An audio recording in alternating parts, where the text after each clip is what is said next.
Paranormal M. Thanks for being here tonight. Before we start, please subscribe to the channel and turn on notifications so you don't miss the next video. Our first story is about a family who started hearing a woman singing through their baby monitor, even though there was no one in the baby's room. It happened more than once, and over time it became something they really couldn't explain. So get comfortable, relax, and I hope you sleep well tonight.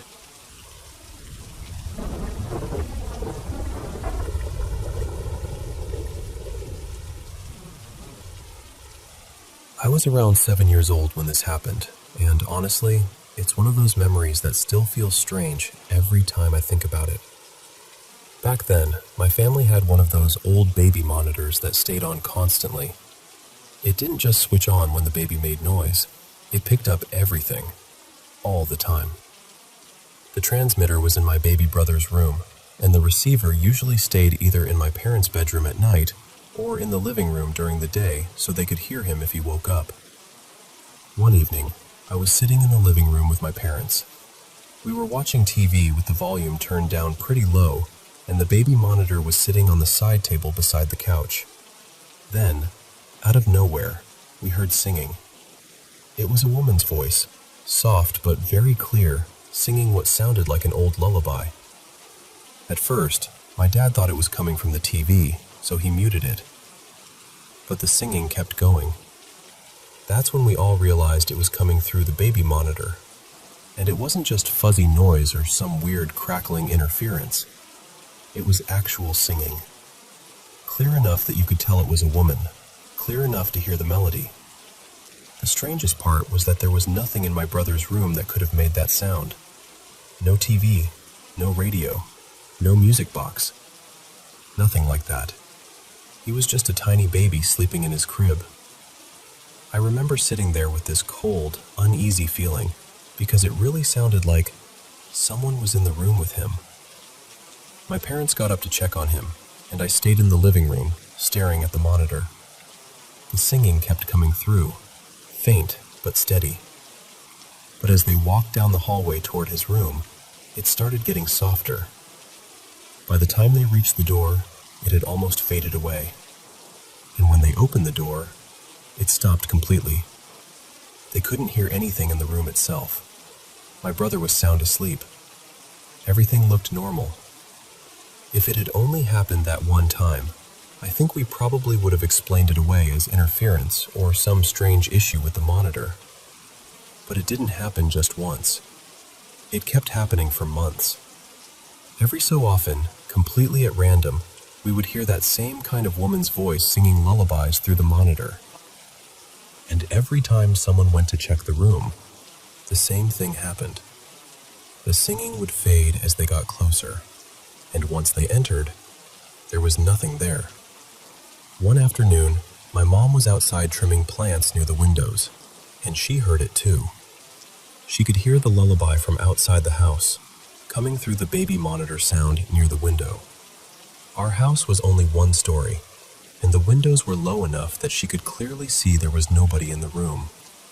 Still, when she went inside to check, my brother was asleep and the room was quiet. That house had other strange things happen in it over the years, but this is the one that has always stayed with me the most. I was old enough to understand what I was hearing, and I remember how everyone reacted. It wasn't just my imagination. Even now, I don't really know how to explain it. Maybe it was some kind of interference. Maybe there was a logical reason none of us ever figured out. But deep down, I've always felt like there was something in that house. Something that liked to sing to the baby when no one else was there. Has anyone else ever had a baby monitor pick up voices, music, or singing when the room was completely empty?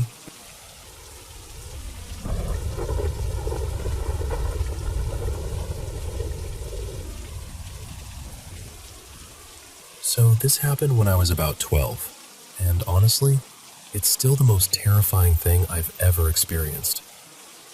My grandma, whose name was Marion, was renting this old log cabin way out in the countryside of central North Carolina. And when I say way out, I mean it. The place was tucked between trees, fields, and long, empty roads. The nearest neighbor was probably 1.5 miles away, and if you needed gas or groceries, you had to drive at least 20 minutes. At night, it felt like the whole world had gone quiet around that cabin. My grandma had only been living there for a short while when she got into a pretty bad motorcycle accident. So my mom, my little sister, and I moved in with her to help while she recovered. What was supposed to be temporary turned into us staying there for almost a year. Not long after we arrived, something strange started happening in the kitchen. Every night, right around 9 p.m., the kitchen lights would flicker. But it wasn't the normal kind of flicker, like when a bulb is dying or the wiring is bad. These lights would snap off and on, fast, over and over again.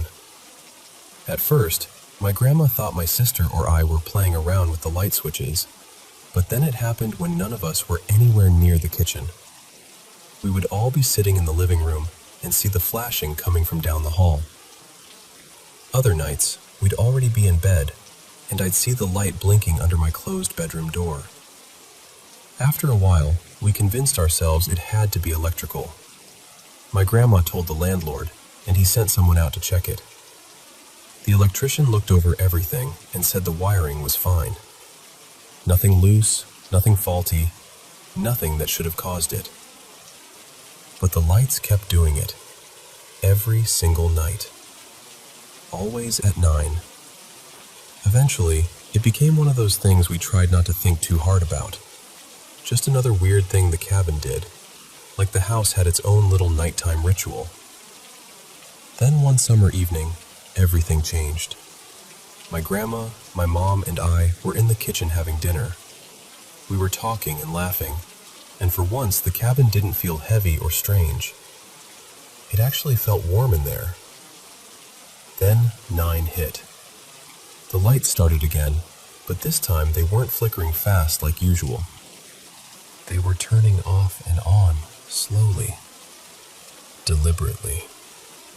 Almost like someone was standing by the switch, flipping it up and down with their hand. The whole room went quiet. I looked toward my grandma. She was standing near the counter, spreading butter onto a piece of bread. And right behind her, there was a figure. It was tall, dark, and shaped like a person. The outline looked like a man wearing a wide, tall hat. I know people talk about something called the Hat Man, and I didn't know much about that back then, but that's exactly what it looked like. No face, no eyes, no details. Just this black silhouette standing behind my grandma. The worst part was that I could see it when the lights were on, but when the lights went off, it was still there. Somehow it was darker than the darkness around it. Like the room went black, and it went even blacker. I couldn't move. I couldn't speak. I just stared. My chest felt tight, and this awful dread came over me. Not fear like being startled. It was deeper than that. Like my whole body understood something was wrong before my mind could catch up. The lights kept slowly blinking, and I kept watching that thing behind my grandma. It lasted maybe 15 seconds, but it felt much longer. Then the lights stopped, and the figure was gone. I broke down immediately. I started crying so hard I could barely explain what had happened. My mom and grandma kept asking me what was wrong, and when I finally told them what I had seen, they believed me right away. Our family had experienced strange things before, so they didn't laugh or tell me I was imagining it. I never saw that figure again after that night, but the kitchen lights kept flickering at 9 p.m. every night for the rest of the time we lived there.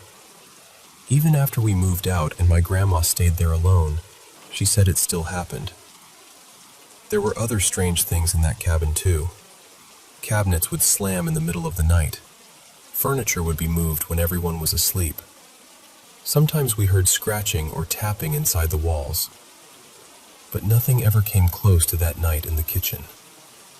Even now, whenever I'm around flickering lights, I feel that same anxiety start creeping up again. It takes me right back to that cabin, to my grandma standing at the counter, and to that shadow standing silently behind her.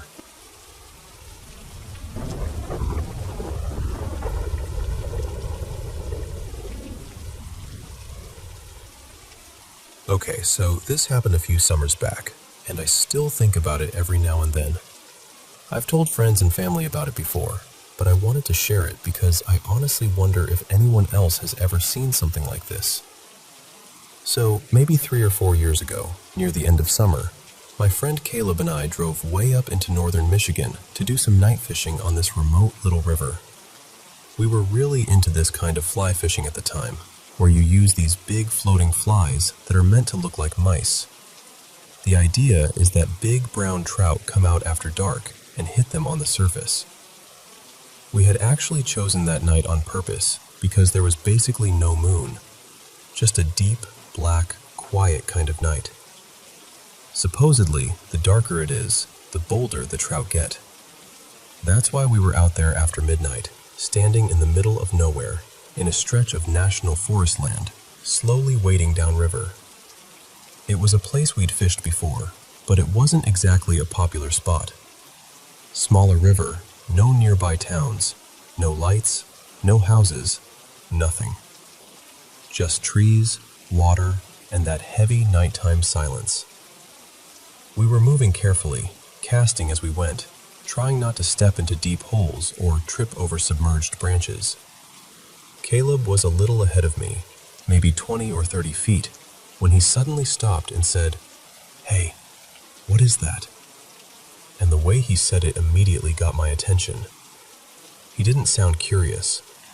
He sounded startled. So I looked up. Coming over the tree line on one side of the river was this strange aircraft. At least, that's the only word I know to use for it. It moved straight across the open strip of sky above the river, passed almost directly over us, and then disappeared behind the trees on the other side. The first thing I noticed was the silence. There was no engine sound, no hum, no chopping noise, nothing. And it looked low. Not dangerously low, but much lower than any normal plane would be flying out there. The way it moved was strange too. It was almost too smooth, too straight, like it was sliding across the sky rather than flying. I spend a lot of time outdoors. I fish, hike, camp, and I've seen plenty of odd things in remote places. Bears, coyotes, weird lights in the distance, people showing up where you don't expect them. But this felt completely different. What we saw was triangular. Underneath it, there were 3 large white circular lights, one at each corner. And around the outside edge of the triangle were smaller lights. Those smaller lights seemed to be moving or rotating around the shape in this steady, circular pattern. That part really stuck with me.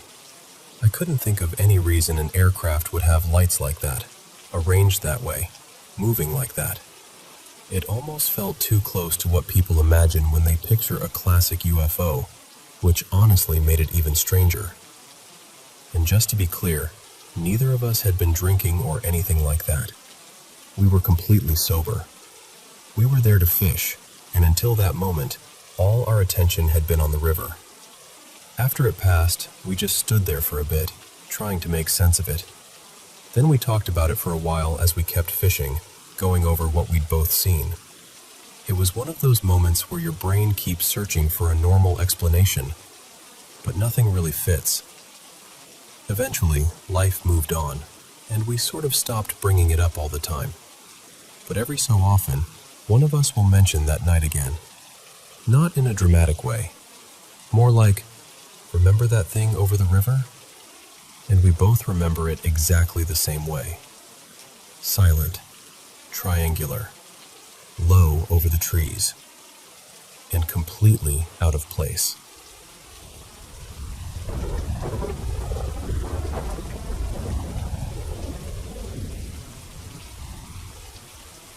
We moved into this apartment a little over 2 years ago, and at first, honestly, everything felt completely normal, comfortable even. It was just our place. Nothing strange, nothing heavy. Then one night, we started hearing this tapping. At first, I tried to brush it off. I work in construction, so I figured maybe I could find the source. Pipes, settling, loose vents, something in the walls. I checked what I could, probably more thoroughly than most people would, and I found absolutely nothing. So we called maintenance. They came out, looked around, and they didn't find anything either. They told us it was probably squirrels or rats, something like that. Then the apartment sent pest control, and the guy treated the place, but even he said he didn't see any signs of anything living in there. And for a while, the tapping stopped. Maybe a month went by, then it came back. That was when it started feeling different. It wasn't consistent. I couldn't recreate it. I couldn't figure out what made it happen.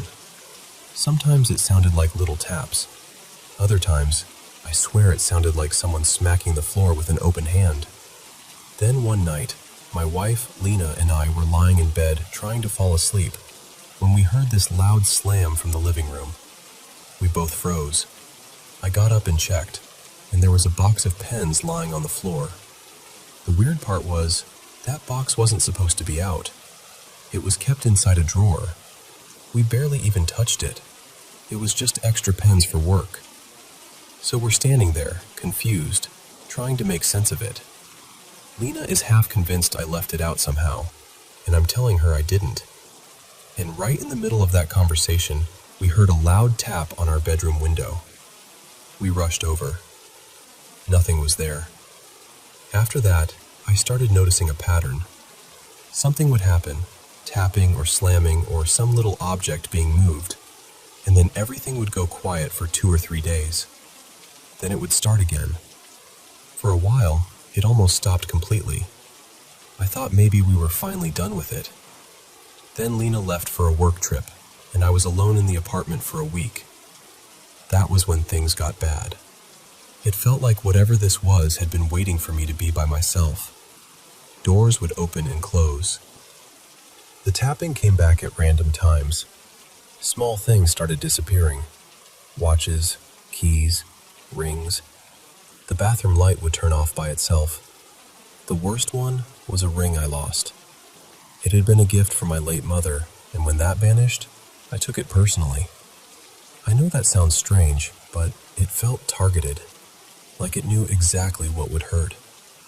The final straw was my bedroom door. One night, I got ready for bed, closed the door, locked it, and went to sleep. When I woke up, the door was wide open. I just sat there staring at it. I felt violated. I felt crazy. I kept trying to come up with some logical explanation, but there wasn't one that made sense. I made it 3 days alone before I fully believed this apartment was haunted. That was when I started wondering if maybe it was some kind of trickster spirit. I don't really know anything about that stuff beyond what I've read online, so I'm not pretending to be an expert. But the way it messes with objects, the way it scares you and then disappears for a few days, it just feels intentional. And on top of all that, Lena and I started having weird dreams. A lot of them were about dead relatives coming back, or just straight-up nightmares that left us waking up exhausted. The whole apartment feels different now. Darker, heavier, like the air has gone stale in a way cleaning can't fix. And I've tried. I deep cleaned the place.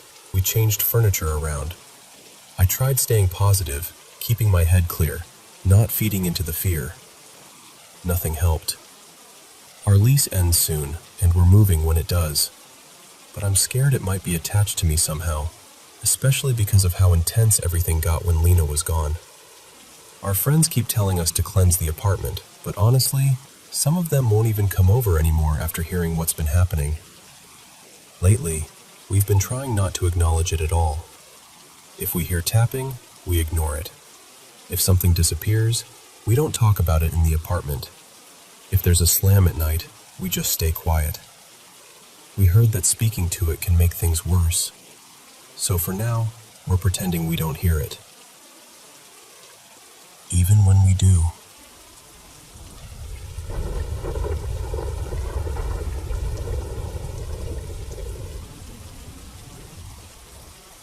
I've had a handful of experiences in my life that I honestly still don't know how to explain. I've seen spirits a few times, clear as day. Not just a shadow in the corner or something I could easily brush off. I mean moments where I truly felt like I was seeing something, or someone, that wasn't part of the ordinary world. And when I was a child, I had what felt like an out-of-body experience. I remember seeing my own body below me, and above me there was this man sitting on what looked like a golden throne. He was smiling down at me, and he honestly reminded me of Jesus. I grew up religious, so of course I knew who Jesus was. I'm not religious anymore, but I still have respect for him. I've come to think of him more as someone who is deeply spiritually connected, and then different religions and spiritual traditions built their own stories and meanings around him. But at the time, I was terrified.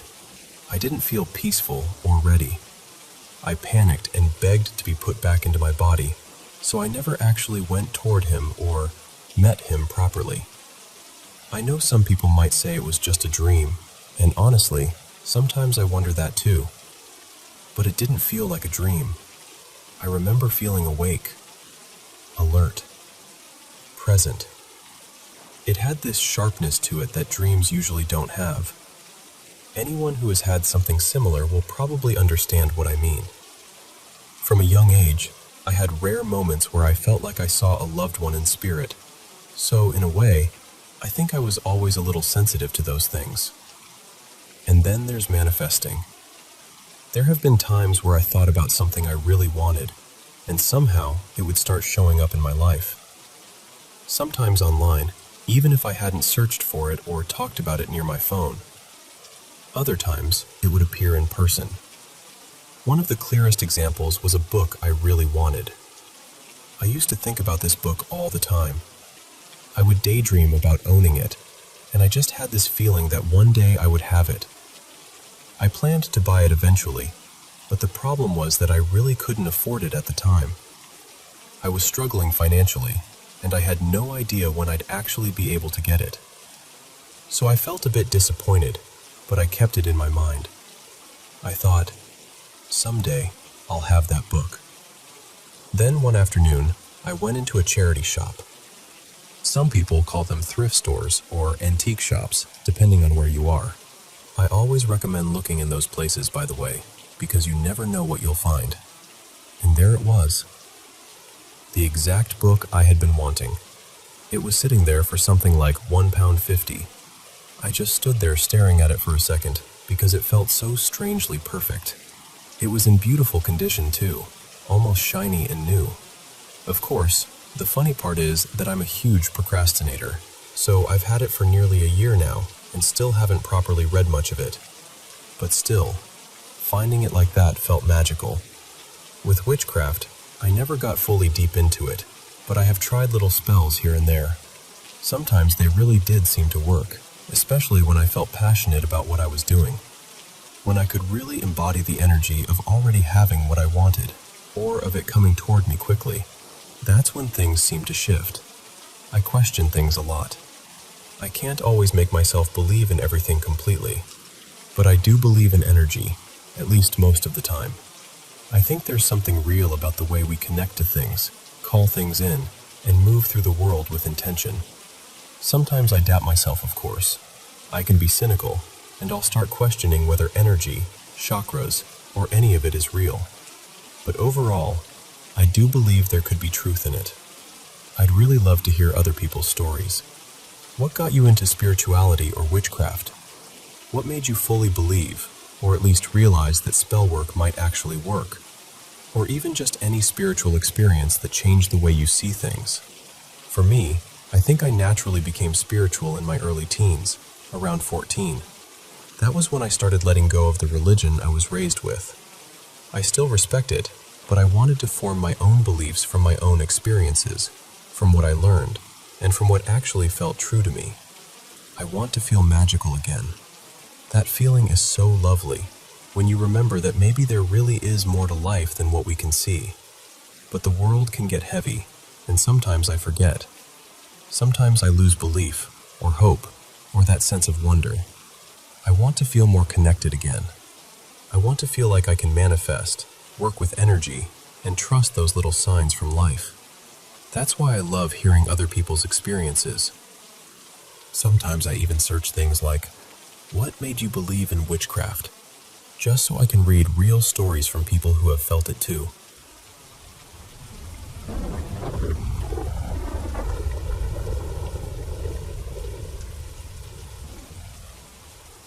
I want to tell you something that shaped the way I understood fear for most of my life. When my grandmother passed away, she told my mom something that stayed with our family like a shadow in the hallway. She said Satan had told her, "I couldn't get you, but I'm going to get your children." I was young when I heard that, and I carried it around with me. I remember being terrified that Satan was somehow waiting for me, watching for one mistake, one wrong choice, one crack in the door. So I tried to be good. I tried to do everything right. And honestly, growing up, strange things happened in our family all the time. Things we could not explain. Things that felt heavy and wrong. We had our house blessed more than once, and for a long time I thought that was normal. I thought every family had stories like that, until I married my husband Mason, and he told me he had never experienced anything even close to paranormal until he met me. We were raised in a very strict LDS home. We read scriptures every night. When I was old enough, I went to do baptisms for the dead. I believed I was doing everything I possibly could to stay protected, to keep evil away, to be the kind of person bad spirits could not touch. But then one day, my sister said something that changed the way I looked at everything. She told me that every time she read her scriptures, she would get sleep paralysis.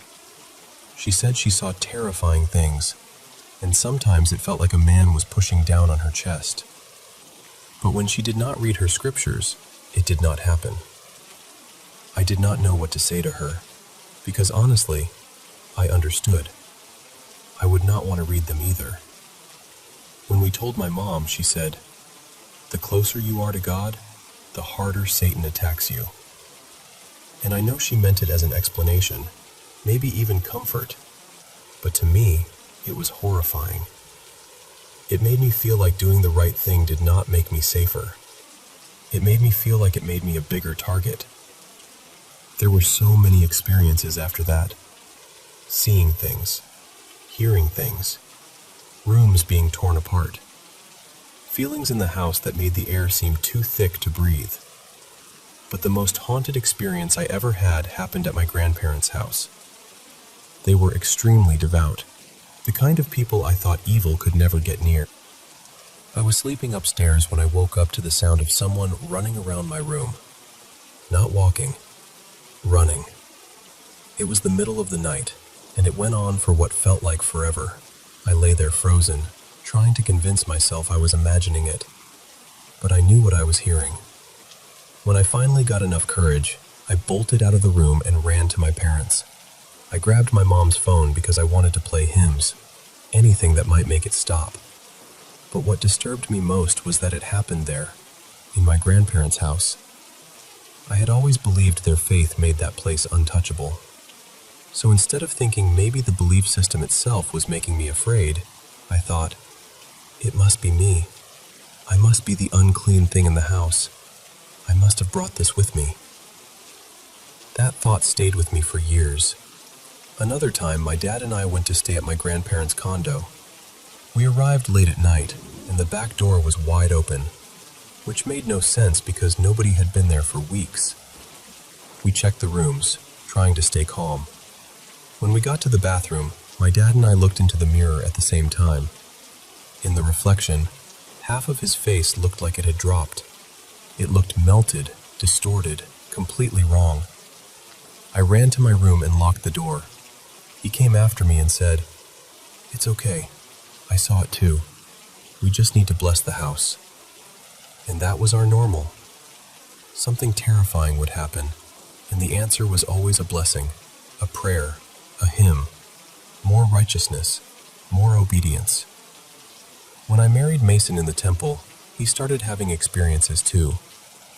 We saw the shadow of something that looked like a horned head more than once. One time he thought I was crawling around the room to scare him. He even saw what he thought was me crawling in the hallway, only to find out I was actually in the bath. Another night, we were at his parents' house and heard footsteps and jumping on the roof, clear as day. Mason and his dad went outside to check, but there was nothing there. The next day, I told my parents about it, and they said the exact same thing had happened to them that night. They had heard someone walking and jumping so clearly that they checked the attic. When I became pregnant with my first daughter, everything felt worse. I became extremely sensitive to anything scary. Even if I accidentally saw a creepy video while scrolling on my phone, I would either have a nightmare or something frightening would happen that night. One night, I had the most horrifying experience of my life. Usually, when I dream, I know I am dreaming. If something scary starts happening, I know I can go to sleep inside the dream and wake myself up. That night, I dreamed there was something terrible in my room. So I did what I always did. I tried to go to sleep in the dream. But instead of waking up in real life, I woke up in my old house, sitting beside my sister. She pointed to the end of her bed, and there was a dark figure sitting there. I panicked and tried to sleep again. Then I woke up in my grandparents' condo, with dark figures standing in the corners. Again and again, I kept waking up in different rooms I had lived in, different houses from my past, and every single one had those figures waiting for me. It felt endless. I did not know what reality I was trying to get back to. I genuinely thought I was trapped somewhere. Maybe hell. Maybe something worse than I had words for. When I finally woke up beside Mason, I was screaming and sobbing. I have never cried like that in my life. Afterward, I was terrified to fall asleep. I slept in my garments because I believed they were protecting me, and I was scared to ever sleep without them. Growing up LDS, I had always been taught that Satan works hardest on the people closest to God. I was taught that if you are not following the church, he leaves you alone because he already has you where he wants you. But here is the strange thing. Since Mason and I left the church completely, we have barely had any scary experiences. That is the part I still think about. I saw a comment online once that said when you do baptisms for the dead, you are doing it by proxy. And the person suggested that meant you were inviting spirits into you so they could be baptized through your body. I do not know what I believe about that, but it sent me spiraling. I started thinking about all the names I had been baptized for, people I never knew, people whose lives I knew nothing about, and my mind went to dark places. What if some of them were cruel people? What if some of them had done terrible things? What had I actually been participating in? Then I started questioning other parts of the church too. The symbols on garments, the rituals, the things I had accepted because I was taught they were holy. Now, I do not have all the answers. I really do not. But I know this. For years, I lived like my body and spirit were a battlefield. I was taught to be afraid of myself, afraid of invisible forces, afraid that every nightmare meant something was coming for me. Leaving did not answer every question, but it gave me something I had not felt in a long time. Quiet. And maybe that is what I was looking for all along.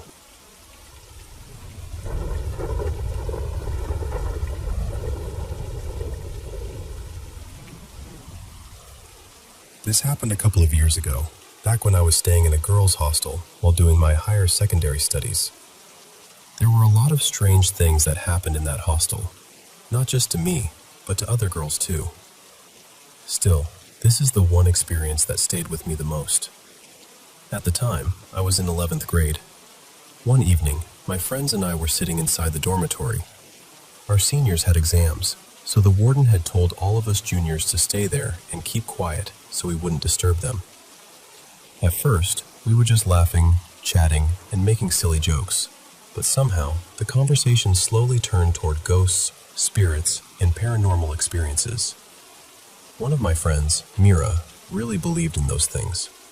She had seen and experienced things before, and she started telling us about them. I was listening, but honestly, I never really believed in ghost stories that much. I even remember saying, very casually, that I wished I could experience something like that too, just once, because nothing like that had ever happened to me. Mira looked at me seriously and told me not to say things like that. She said sometimes, when you invite something, it actually comes. I laughed it off. I didn't think much about it. But that night, I had a strange dream. In the dream, I was standing on top of my school building. The sky felt heavy, and there were crows flying above me in circles. One of the crows suddenly started flying down toward me, almost like it was about to touch me. And just before it did, I woke up. I brushed it off the next morning. I told myself it was just a weird dream because of the stories we had been talking about. Then I went on with my day like usual. But later, one of my close friends got sick and had to go home. Normally, because we slept in a dormitory, she and I would push our beds together and sleep side by side. I always felt safer that way. Since she wasn't there that night, one of my seniors offered to sleep beside me. I agreed. She was a very prayerful person, and people often said she was spiritually sensitive. A priest had once even told her she had a special gift. That night, I had the same dream again. I was back on top of the school building. The crows were flying above me. But this time, my arms were stretched out toward them. Then one crow came rushing down. The moment it touched me, I felt goosebumps spread all over my body. I woke up, but I couldn't move. I was sweating. My heart was beating so hard. I looked to my side, and my senior was still asleep beside me. Then I moved my eyes and looked straight ahead. There was someone standing there. A very tall, shadow-like figure. He was almost as tall as the ceiling. I couldn't see his face at all. His whole body looked dark, almost black, and he had long nails. His head was tilted slightly to one side, and he was staring directly at me. I was terrified. I tried so hard to move. I kept struggling until finally, I jolted awake properly. When I looked around, no one was there. There wasn't a clock nearby, so I didn't know what time it was. I just prayed quietly. But the moment I lay back down, my senior suddenly jolted awake too. She looked confused and frightened. I asked her what happened. Still half asleep, she told me she had heard footsteps behind her.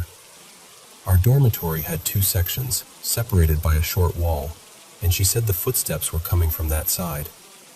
Then she turned to me and asked, "You had a bad dream, didn't you?" I was shocked. I nodded and said yes. After that, we prayed together and somehow managed to sleep again. For a few days, nothing happened. Then one night, my friend got sick again and went home. That meant I had to sleep alone. That night, I had another dream. In the dream, I was talking to my friend. She was brushing her hair and smiling at me. But something was wrong. She looked like my friend, but at the same time, she didn't. Her face felt unfamiliar, almost like someone was pretending to be her. I knew I was dreaming, and I told her, "You look strange." She didn't answer. She just kept smiling and brushing her hair. Then I asked her, "What happened to you?" She slowly tilted her head to the side and pointed at something. In the dream, I turned my head to look. And in real life, I turned my head too. I was sleeping on my side and I slightly opened my eyes. At first, I didn't see anything. Then I looked down. It was him again. The same dark figure. But this time, he wasn't standing. He was crouched down near my bed, with his knees pulled close to his chest. His face was extremely close to mine. I still couldn't see any features. It was just black. The moment I saw him, I jumped back and sat up, and then he was gone. I was so scared that I couldn't stay in my bed anymore. I went to another friend's bed and slept beside her for the rest of the night. The next morning, while we were getting ready for school, that same senior came to me.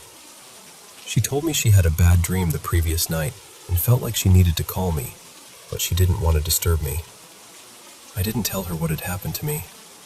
I only told her that if she ever had nightmares again, she should come to me. That evening, after school, someone from my senior's church called her. It was one of the sisters there, and they spoke for quite a long time.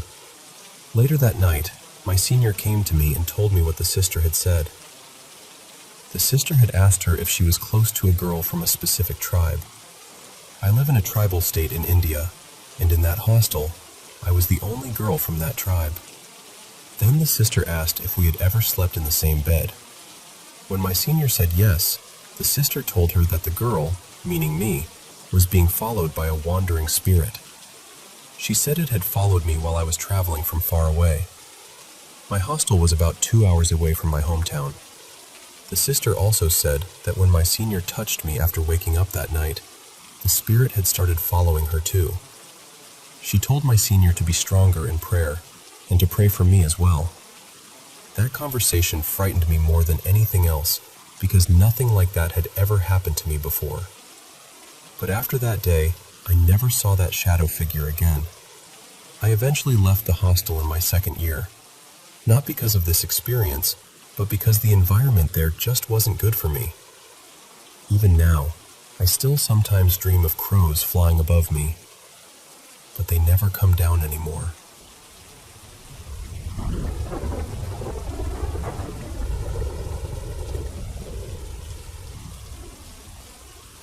I want to tell you something that still bothers me, even now.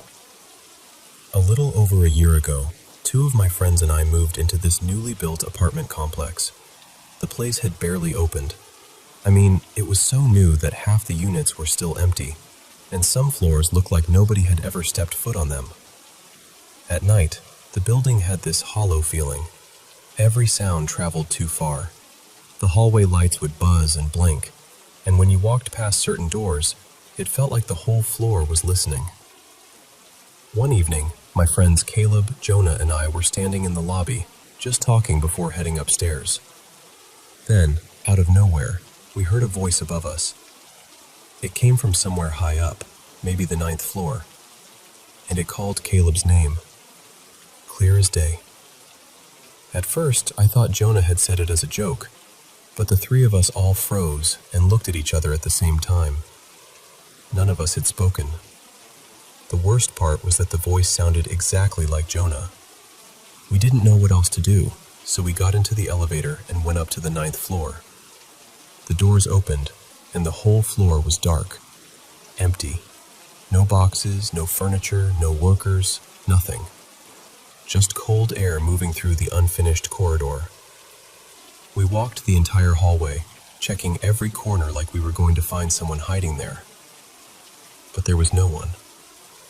After that night, things started happening more often. Sometimes, really late, we would hear footsteps outside our apartment door, slow and steady, even though we knew nobody else had moved onto our floor yet. One night, the elevator came up by itself at 2:46 in the morning. We heard the ding, then the doors slid open. Nobody stepped out. Another time, Caleb was alone making food in the kitchen when he heard someone whisper his name right behind him.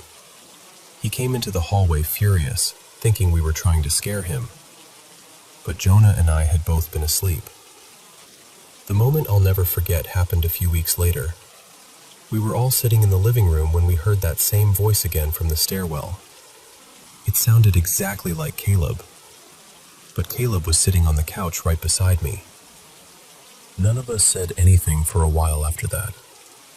Even today, I don't know who was calling from those empty floors, or what it wanted. But I still think about that first night sometimes, and I wonder what would have happened if we had followed the voice farther into the dark.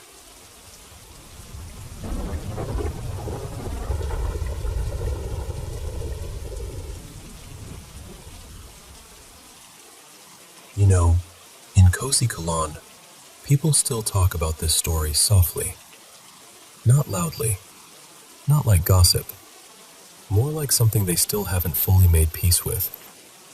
And the strange part is, It's not only the older people who speak about it. Even educated men from the village, people who studied in cities, people who used to laugh at these kinds of stories, even they say, something happened there that we cannot explain. At the beginning, nobody believed it. Most people said it was just a family land issue. A sad matter, yes, but nothing beyond that. This was around 11 or 12 years ago. There was a young man named Rajveer. His father had some ancestral land, and his father's 3 brothers wanted control over it. For a long time, there had been tension in the family. Then one night, things became violent. By morning, Rajveer's father was gone. Everyone in the village knew what had really happened. But knowing something and saying it openly are 2 different things, especially in a small place. The police came, papers were written, statements were taken, and then, slowly, the matter became quiet. Rajveer was left alone. People remember him as a calm boy, very focused. He was preparing for government exams, and he did not mix much with others. But after his father's death, something inside him changed. He became more silent than before. When people spoke to him, he answered politely, but his eyes always looked far away, as if his mind was somewhere else. Then one day, he disappeared. For years, nobody had clear news of him. One person said he had seen him near Varanasi. Another said he was in Kolkata. Someone else claimed he had gone toward Gorakhpur, then Assam, then even Nashik. Nobody knew what was true, but people felt he was searching for something. And when he finally came back, he did not feel like the same Rajveer. He looked normal. His face was peaceful, even gentle, but his presence felt heavy. People could not explain it properly. It was not exactly fear. It was more like standing near a deep well at night. Quiet, but unsettling. Then things started happening. The first uncle became sick. At first, everyone thought it was some ordinary illness. Fever, weakness, stress, something like that. But then his condition became strange. At night, he would scream and say that someone was sitting on his chest. He kept saying there was a dark shape in the room, standing silently, watching him. Doctors came, tests were done, medicines were given, but nothing made sense. Day by day, he became weaker. He stopped eating properly. His body dried out, and within a few weeks, he died. Even then, people said, "It happens. Maybe it was illness. Maybe it was guilt. Maybe it was age." But when the second uncle began suffering, people grew quiet. He started saying that something small, almost like a child, was following him. He would turn around again and again, even in the daytime. After sunset, he refused to sit alone. He said his legs were burning, as if he was standing on hot ground. Neighbors tried to stay with him for a few nights, but after that, they stopped. They said the house felt wrong after dark. Then one morning, he was found outside his own home, dead. There were no marks on his body, no sign that anyone had touched him. But his face looked terrified, as if he had seen something at the very last moment. After that, even the practical people in the village started wondering. The third uncle became frightened. He tried to protect himself in every possible way. He called priests. He arranged rituals. He kept holy ash, threads, lamps, everything. For a few days, it seemed like things had settled. But then he began talking about dreams. He said the same dark figure came every night. It did not speak. It did not attack him. It only stood there and watched. And somehow, that was worse. He stopped sleeping. He said something pressed on his chest at night. He struggled to breathe. His mind began to weaken. One night, people heard him shouting and running out of the house. The next morning, he was found dead too. After the third death, people stopped calling it coincidence. They still did not say everything openly. In villages, some words are spoken only carefully. Nobody wanted to say Masan too loudly. But people began saying this was not normal. This was something beyond us. Later, some villagers claimed Rajveer used to go alone to the Yamuna River at night. Not once or twice, but many times. Nobody dared follow him closely. A few people said they saw a small light from far away. Others said they heard sounds in the wind, like chanting, but very faint. Nobody knows the full truth. After all of this, Rajveer's life changed again. He became financially strong, though nobody could say exactly how. He still prepared for exams, but he also started helping people. He gave money to poor families. He helped widows. He arranged marriages for girls whose families could not afford the expenses. People respected him deeply, but they also kept a little distance. Even today, when this story comes up in Kosi Kalan, people do not argue about it the way they used to. The educated ones do not say, impossible. The older ones do not explain too much. They just lower their voices and say that there are some things in this world that logic alone cannot hold. And there is one line people still repeat there. First, we did not believe it. Then we watched it happen.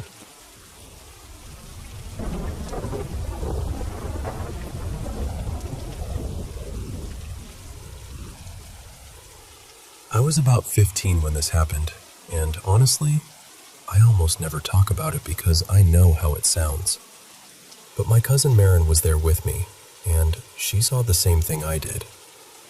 She lived way out in rural Utah, on the edge of the Great Basin Desert, where everything was sagebrush, dirt roads, and empty land that seemed to go on forever. When I stayed with her, we sometimes heard strange things outside at night. Footsteps behind us when we were walking. Voices that sounded far off in the desert, even though there shouldn't have been anyone out there. Most of the time, we just told ourselves it was animals or the wind. One night, during a sleepover, Marin and I went outside and sat in her mom's little Ford Festiva. We wanted somewhere quiet to talk where her older brother wouldn't come in and annoy us. We were sitting there, laughing about something, not scared at all, when something heavy landed on the back of the car. At first, I thought it was her brother jumping on the trunk to scare us, but then we heard it moving. Step by step, it walked across the roof. The metal above us crunched and bent under its weight, slow and deliberate, like whatever it was knew exactly where it wanted to put each foot. It crossed over the roof, came down across the windshield, and moved onto the hood. That was when we saw it. It looked like an enormous black wolf. When it jumped off the front of the car, the whole car lifted and bounced a little as the weight came off. It ran maybe 20 or 30 feet into the sagebrush, and then we realized it wasn't alone. There were more of them, around 7, maybe 8. They were all huge, dark, wolf-like animals, much larger than anything I had ever seen out there. I'd guess they were close to 3 feet at the shoulder and maybe 6 feet long, maybe more. The moon was bright that night, but it was behind them, so their eyes never flashed or reflected. They were just these black shapes moving through the brush. For a few minutes, they ran around each other, circling and chasing like they were playing. But every so often, one of them would stop and look right toward the car, almost like it was checking on us. The part I still remember most is how smoothly they moved. There was barely any bounce when they ran. They just flowed through the sagebrush.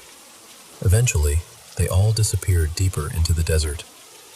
Marin and I sat there, frozen, for maybe half a minute. Then I looked at her and said, "On 3, we run to the house." She nodded.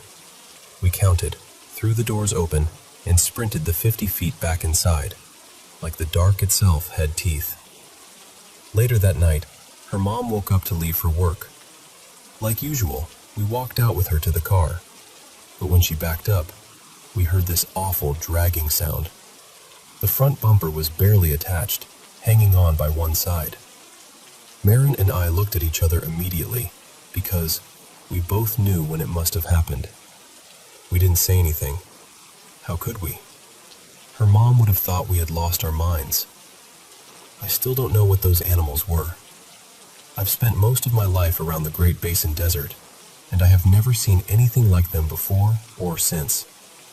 So I guess I'm asking, has anyone else out in Nevada, Utah, or anywhere in the Great Basin ever seen animals like that?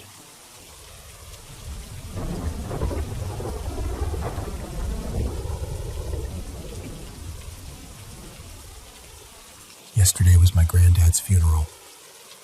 I've always been kind of fascinated by the thought of spirits being present at their own funerals, quietly watching everyone gather, listening to the stories, feeling all the love in the room. That wasn't really the main thing on my mind at first, but it stayed somewhere in the background. After the service, we had a repast at the house. Later that evening, I ended up sitting with my granddad's cousin, who had also been his childhood best friend.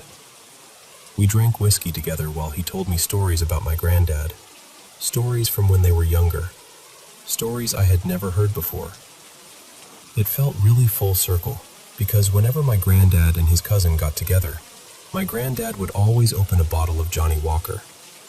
So there we were, doing that same thing in his house, with his chair sitting right there in the living room.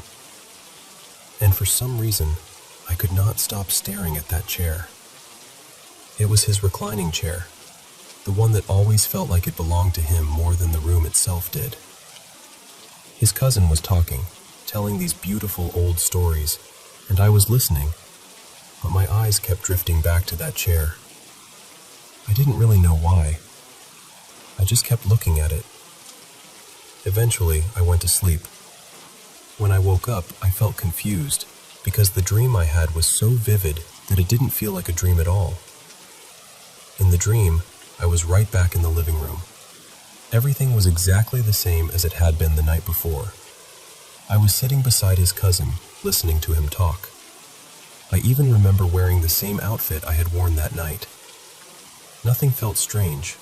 Nothing felt imaginary. But then I looked at the reclining chair, and my granddad was sitting there. Not the older version of him from the end of his life, but a younger version, maybe from the mid-80s. His hair was darker, his face was fuller, and he was shirtless, which honestly made perfect sense because he loved being shirtless around the house. He had a glass of whiskey in his hand. He didn't say anything to me. He just looked at me. And that felt like him too, because he was never a man of many words. He didn't need to give me some long speech. He didn't need to explain anything. He just sat there, looking at me, while I looked back at him. We held eye contact for what felt like the whole dream. His cousin kept talking beside me, but all I could really feel was this calmness. This deep sense of ease came over me, like my heart had been holding its breath and finally let it out. When I woke up, I felt fuzzy. Not in a normal waking up from a dream kind of way. It felt like I had been somewhere. It felt like I had experienced something, not imagined it. And then I thought about how, in real life, I had been so fixated on that chair for a reason I didn't understand. Now I honestly believe some part of me sensed he was there. I think I knew before I knew.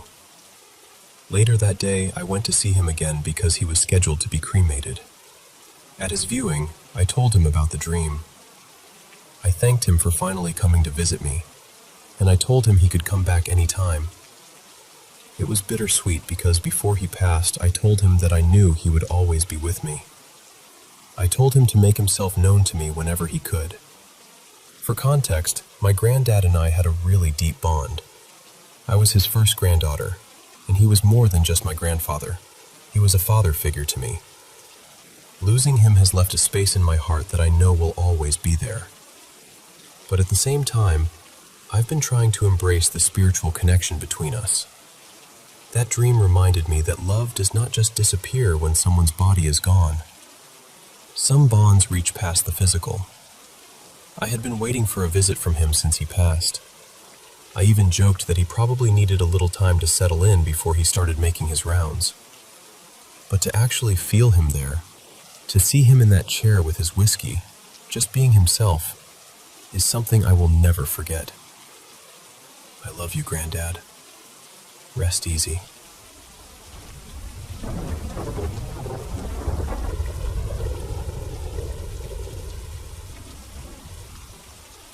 I'm 18, and I've always thought of myself as a pretty grounded person. I study. I play sports. I have a boyfriend. I don't drink. I don't smoke. I'm not into drugs, and I don't have any health problems. And honestly, I don't believe in anything paranormal. I can watch spooky videos online for fun, sure, but that's about as far as it goes. But something happened to me a few days ago, and I haven't been able to stop thinking about it. I keep telling myself there has to be a normal explanation. There probably is one. I just can't find it. I was coming home from practice on the train. It was late, around 9:50 at night, and the carriage was almost empty. Everything was quiet in that way public transport gets when there are only a few people scattered around. Nobody really looking at anyone else. At one point, between two stations, two girls who looked about 15 walked over to one of those 4-seat sections, the kind where two people can sit facing two others. Before they sat down, while they were still standing, I saw something that immediately caught my eye. On both of their left shoulders, in exactly the same place, there were red marks. Not flat marks either. They looked raised, almost like scratches or irritated scars. And they weren't just similar, they looked identical. Same shoulder, same area, same shape. It was strange enough that I looked down at my phone and messaged my boyfriend, Marcus, because we were already texting. I wrote something like, I just saw two girls with scars in the exact same spot. They look about 15, and they both have a bunch of red marks on one shoulder. Then I sent another message. It's really weird. Right after that, I looked back up. By then, the girls had sat down facing each other. I could only see one of their left shoulders now, but she was wearing a short-sleeved t-shirt with loose, wide sleeves.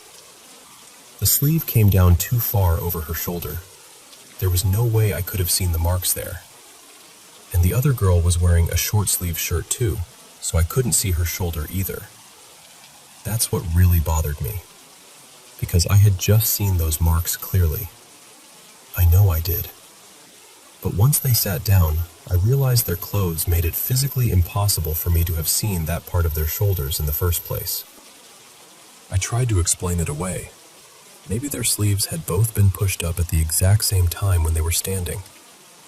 Maybe I caught the 1 second where the fabric shifted. Maybe there's some boring, ordinary explanation and my brain is just making it feel stranger than it was. But it didn't feel like that. So I texted my boyfriend again and said, I think I just hallucinated. They're both wearing short sleeves and I shouldn't have been able to see their shoulders at all. What the hell? I got off at the next station. The whole thing happened between 2 stops, so it's not like I looked down, someone else sat there, and I mixed people up. It was the same 2 girls. I know the rational answer is probably that I imagined it, or misread what I saw, or my brain filled in details that weren't really there. My boyfriend and I talked about it afterward, and we agreed that must be it. But the truth is, deep down, I'm still completely certain about what I saw.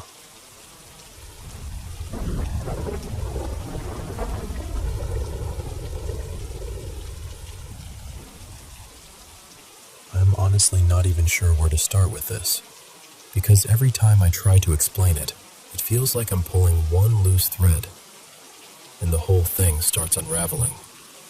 My family has this big old house back in my parents' home country. It was built sometime in the late 80s in what used to be a really quiet, half-empty town. For years, nobody lived there full-time. My grandparents, my mom, my aunts, and my uncles would mostly just go there for summers and holidays. They didn't really settle into it properly until around 2006. But for us kids, that house was everything. Me, my brothers, my cousins, all of us grew up running around there in the summer. The house has 3 floors. The ground floor belongs to my grandparents, and that's usually where my siblings and I sleep when we visit. The second floor is where 2 of my uncles and their families stay. The third floor belongs to my other uncles and their kids. So it's always been full of people.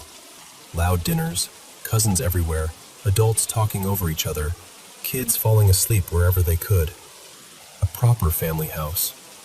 But even when it was packed with people, I never felt completely comfortable there. There was always this strange heaviness in the place. Not all the time, not in a dramatic way, but enough that I noticed it. The backyard felt wrong. The front yard felt wrong. Even some corners inside the house felt like they were holding their breath. When I was younger, maybe around 10 or 11, I used to sleep sometimes in my uncle's apartment upstairs. I'll call him Mark. Whenever there was a party or too many people downstairs, I'd end up sleeping at Uncle Mark's place. And every time I slept there, I would have the same dream. There was this teenage girl sitting on the kitchen counter. She would just sit there, swinging her legs slightly, singing under her breath while staring straight at me. Not smiling, not moving toward me, just singing and watching.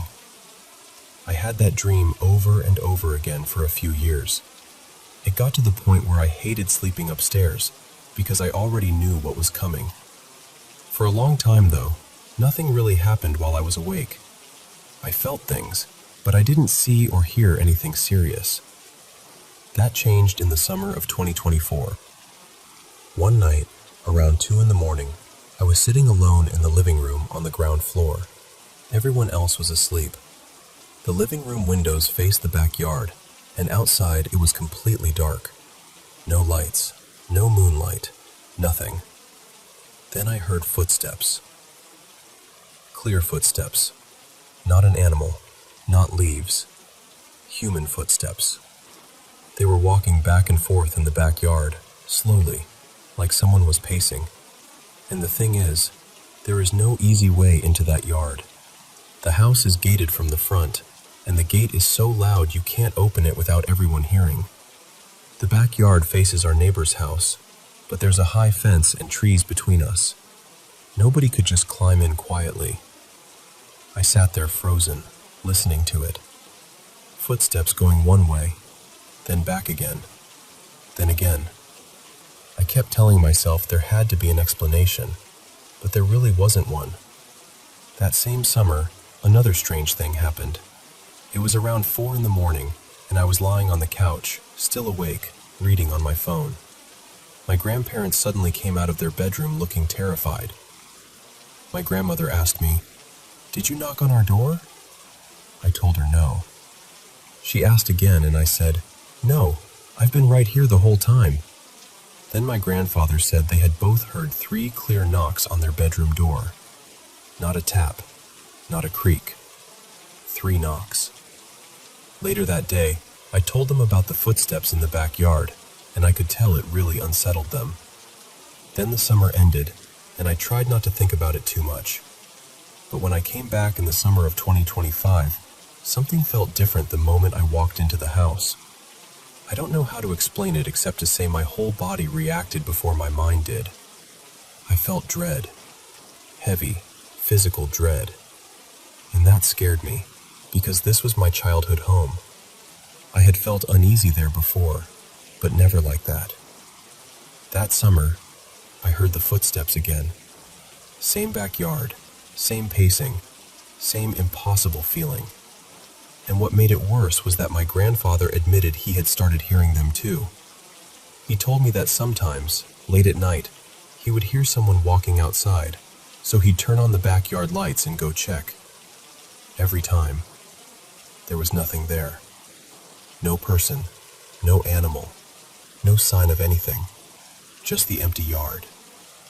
What's strange is that there are usually more than 20 people in that house during the summer, and yet it only seems to happen to me and my grandparents. Nobody else hears it. Nobody else notices anything. Around that time, my grandparents also told me something small, but really weird. They had bought a jar of honey and put it in one of the kitchen cabinets on the ground floor. The next day, it was gone. Not moved. Gone. Nobody had touched it. My uncles barely come down to the ground floor kitchen, and everyone denied seeing it. It was such a simple thing, but the way it disappeared made the house feel even stranger, like things could just slip out of reality there. Then, during the last few nights before I left that summer, my cousins and I decided to have a sleepover in the guest room on the ground floor. We stayed up talking until around 3 in the morning, and eventually everyone fell asleep. I stayed awake a little longer because I couldn't find my charger. I was standing near the bed with my back to the window when I heard this sound behind me. A snarl. Low and rough. It sounded like something was outside, getting closer to the window, snarling as it moved. My whole body locked up. I turned around, expecting to see something pressed against the glass, but there was nothing. Nothing outside. Nothing moving. Nothing there at all. I turned off the lights immediately and got into bed. I didn't even want to look again. Since then, I've been calling my grandmother regularly, and she keeps telling me she hears my aunt calling her name in the house. Not once. Repeatedly. The problem is, my aunt only comes during the summer. She wasn't there. And the worst part is, I know exactly what my grandmother means, because I've heard the same thing before too. Someone calling a name in a familiar voice when that person is nowhere nearby. There's one more thing my grandparents told me, and I don't really know what to do with it. I know not everyone believes in this kind of stuff, and I'm not saying I fully understand it either. But in 2022, they found a holy book hidden under a heavy stone block near the house. When they opened it, there were blood droplets on some of the pages. They got scared and took it to a local religious man, and he destroyed it. I don't know if that has anything to do with what's been happening. I just know that this house, the house I grew up in, doesn't feel like only our family is living there anymore.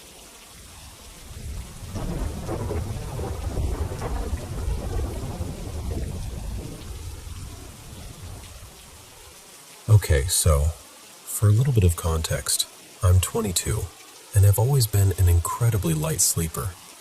I remember my dreams almost every night, but honestly, most of them are nothing special. Just random, everyday stuff. When I was younger, I used to sleepwalk here and there, but I grew out of it. These days, the most I'll usually do is mumble something ridiculous in my sleep. My boyfriend, Mason, is the complete opposite. He sleeps like a rock, and he almost never remembers his dreams. So last night, we were curled up in bed together, and I was right on the edge of falling asleep when he suddenly jerked so hard it startled me. Then he said, still sounding half asleep, "I think something just tried to take me." I thought maybe he'd had a bad dream, so I rubbed his shoulder and played with his hair a little, because that usually helps him settle back down. But instead, he started waking up more, and he explained what happened. He said, "Something asked me if I wanted $12,000 for it. I told them I wasn't interested unless they could give me the money right then. And they said, 'I don't have it right now.' So I tried to walk away, but they showed up in front of me again and asked, 'What if I give you $6,000 right now? Would you take it?' I didn't answer. I just forced myself awake. And I remember telling him that was really strange, but hopefully just a one-time nightmare. We both believe there are things out there that people don't fully understand, and we've had a few odd experiences before, but we absolutely do not mess around with anything that feels like an invitation. At the same time, dreams can just be bizarre. Not every creepy dream means something is trying to barter for your soul in the dark. But then this morning, I woke up first and started getting ready for work. A little while later, Mason woke up and said, "I kept having different versions of that dream all night. I kept waking up, but it wouldn't leave me alone." And then he told me something that genuinely scared me. He said that at one point, after waking up again, he started saying a prayer. Apparently, I had been cuddling him. Then I rolled away, which made him feel a little sad. But then, according to him, I suddenly sat straight up, grabbed him, and shook him until he was fully awake. And for several minutes, I kept asking him, "Do you want it? Do you want it?" Over and over. He said he was terrified and kept saying, "No, no, leave me alone, I don't want it." Eventually, I just lay back down and seemed to fall asleep like nothing had happened. I don't remember any of that, not a second of it. And I want to be very clear, I would never joke about something like that, ever. That is not my sense of humor. I would never pretend to be part of something that scared him like that. So now, we're both completely rattled. Part of me is trying to be rational and say, okay, maybe I was half asleep and talking nonsense.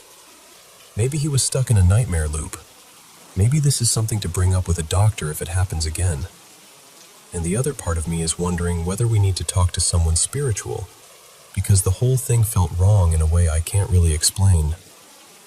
We haven't been under unusual stress lately. Actually, things have been going really well. There aren't any new medications involved either. He has been on SSRIs for about a year, but he's very consistent about taking them. And I know weird dreams are more common with missed doses or withdrawals. Still, I'm shaken. Before I left for work, I burned some protective incense, mostly because it made me feel like I was doing something. I just keep thinking about him saying that I sat up and kept asking, "Do you want it?" I don't know what to make of it. I'm trying not to spiral, but I'm honestly worried.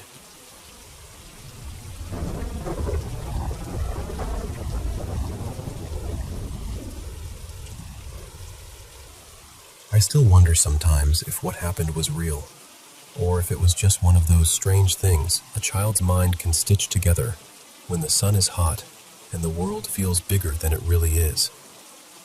Back then, I had a best friend named Lena. We had known each other since we were very small.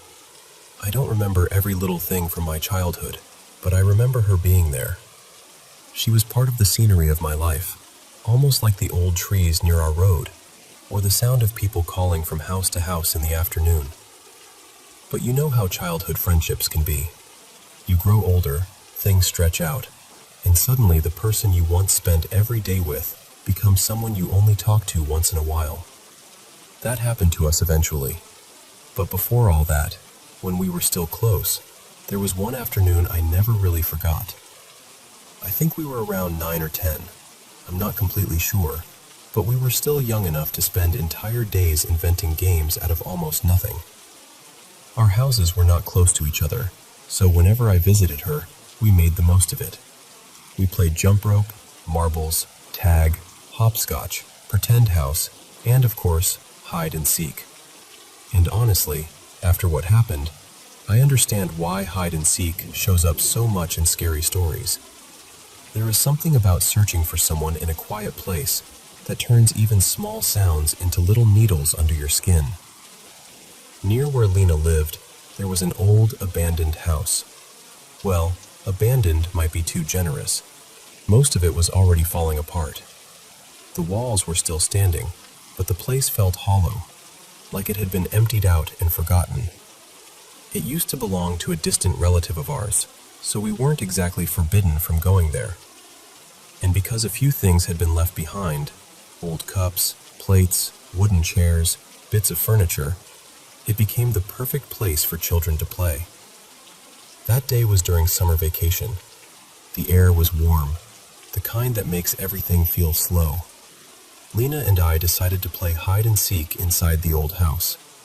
I was the seeker, and she was going to hide. Where I grew up, we had a special rule for hide and seek. The person hiding could still win if they managed to sneak back to the place where the seeker counted, touch it, and shout, "Tagbo." It meant something like found or returned. So while I was looking for Lena, I also had to protect the spot where I counted. After I finished counting, I started searching through the rooms. The house was quiet, except for the sound of my own feet and the little creaks that old places make for no clear reason. Then I heard something. A soft shuffling. I stopped and listened. It sounded like it came from the back of the house, near the kitchen. So I followed it. And then I heard her. Psst. It was quiet, but clear. It sounded exactly like Lena. At first, I almost laughed because I thought she was being careless. I mean, why would you call the seeker if you were trying to hide? It felt like she wanted me to find her. So I moved quickly toward the kitchen. Just before I reached the counter, I saw someone crouch down behind it. I saw a shoulder. I saw the back of a head. I was so sure it was Lena. There was no doubt in my mind. I rounded the corner, ready to catch her. But there was no one there. The space behind the counter was empty. I remember standing there, frozen, trying to understand what I was looking at. There was nowhere for her to go. The kitchen didn't have another door. There wasn't a window big enough for her to climb through that fast. Nothing. And then, from the living room, I heard Lena shout, "Tagbo!" I ran back, and there she was, standing by the spot where I had counted, laughing like she had just pulled off the cleverest trick in the world. She told me she had been hiding behind a shelf in one of the rooms the whole time. She said it was funny that I never checked properly. She had no idea why I had gone to the kitchen. But I know what I heard, and I know what I saw. Even now, I don't think it was possible for Lena to have been in the kitchen and then somehow reach the living room before me. She would have had to slip past me, leave through some hidden opening, run around the house, come back through the front, and touch the counting spot before I even turned around. That just didn't make sense. After that day, I kept trying to convince her to play somewhere else whenever we met. Anywhere else. Just not in that house.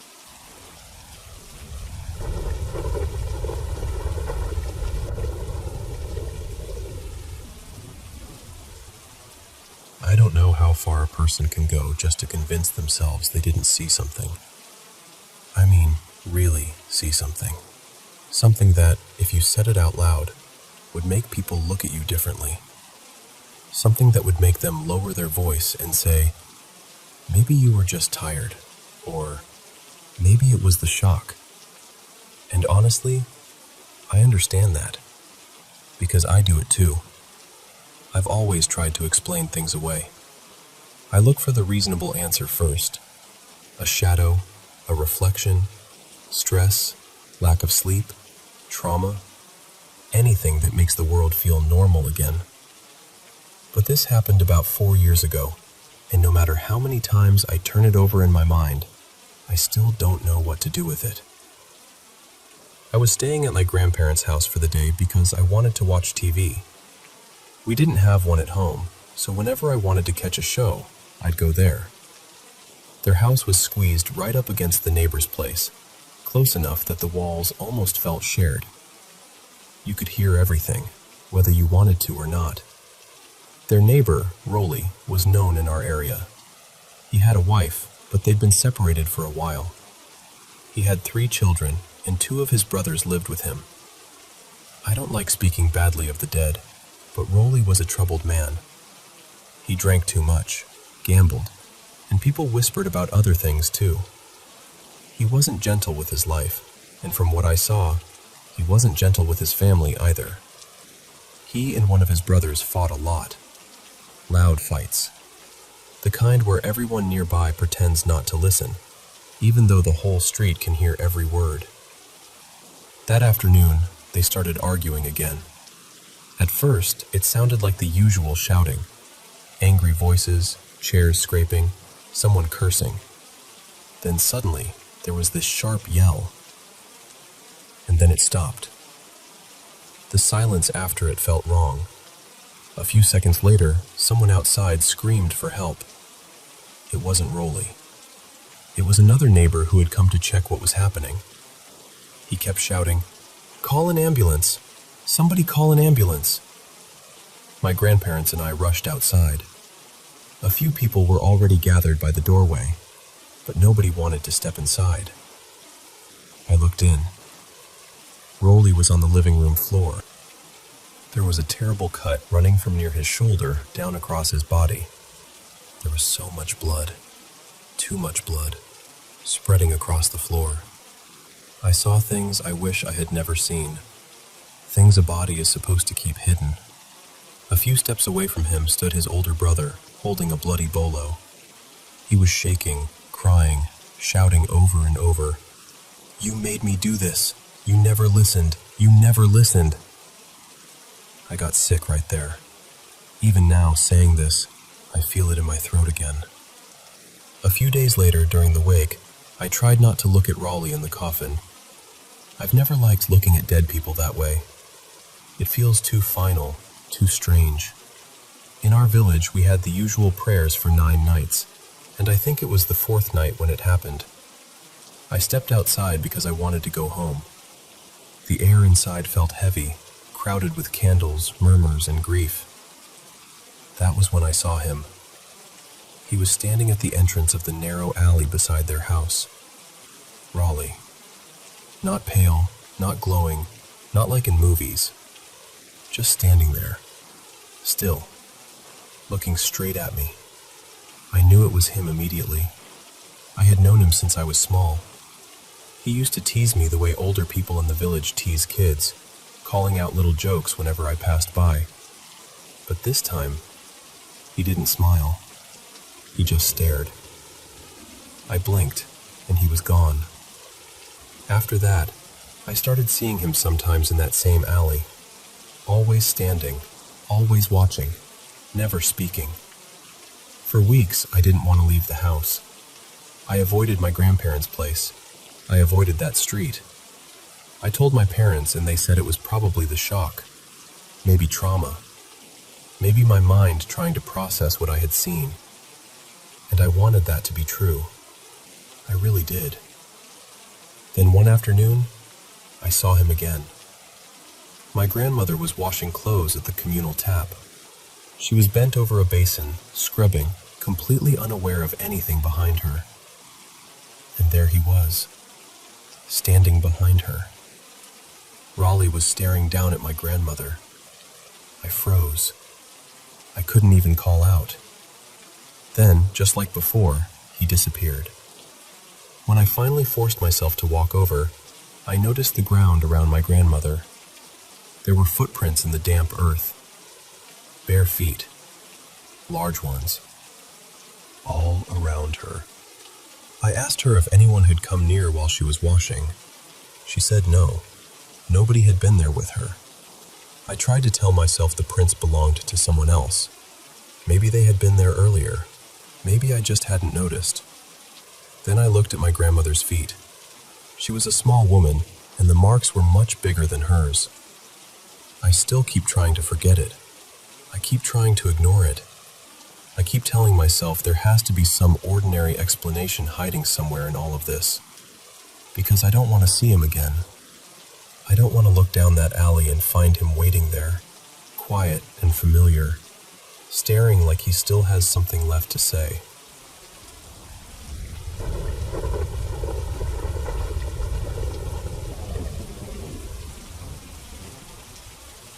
So this year I had this really on and off thing with someone named Maya. At first, it actually felt pretty steady. She told me early on that she wasn't great at communicating, and I tried to be understanding about that. But then something weird started happening. I'd have these dreams where she would tell me exactly what she was thinking or feeling, and later, in real life, she'd either say those same words almost exactly, or say something so close it gave me chills. And it wasn't just once. I kept dreaming about us arguing right before we'd drift apart again. And then I'd dream about us reconnecting right before things picked back up. It got to the point where I started feeling like my sleep knew what was coming before I did. Then one time, during one of our good phases, I had 2 dreams back to back that really threw me. In the first one, she had gone to some spiritual woman to send me a message saying she thought I was her soulmate and that she was sorry for pushing me away. The very next night, I dreamed she texted me to end things. And then, not long after that, she sent me almost the exact same breakup text from the dream. That hurt, so I pulled away. I stayed away from her. But after that, everything started feeling unexplainable. I'd be out somewhere minding my business, and the moment I got close enough to overhear someone talking, I'd hear her name. Not once in a while, often enough that it stopped feeling random. I even had dreams where she turned into this little stray cat, and then later I'd see a cat that looked just like that one hanging around near my car before work. I know how that sounds, but that's exactly what happened. Sometimes in my dreams, she'd be singing to me, songs about being sorry, missing me, wanting me back. Then later, I'd be out in public, hear that same song playing somewhere, and right when I recognized it, I'd either hear her name, see something that reminded me of her, or just get that same heavy feeling all over again. I drive a lot, so I noticed license plates without trying. And somehow I kept seeing plates with her name on them, which is wild because it's not even a super common name. A few of them would cut me off or pull up right in front of me, like I was being forced to notice. At one point, I even went on a date with someone else, trying to move on. And in the middle of that, I looked up and saw a plate that had her name on it with this little message that basically looked like, "Go love her." That really messed with me, especially because around that same time I had dreamed she was waiting for me to reach out, almost begging me to make the first move. Then social media got weird too. I'd open an app and somehow women with her name would show up on my feed posting videos to songs that all seemed to say the same thing. I miss you. I'm sorry. Come back. Maybe it was coincidence. Maybe not. But after everything else, it stopped feeling easy to brush off. We were supposed to go to a music festival together at one point, but I never bought the tickets because I had this feeling, and honestly, a dream, that we were heading into another breakup phase. Then one day I was in a grocery store parking lot, and a car near me had the festival dates on the plate.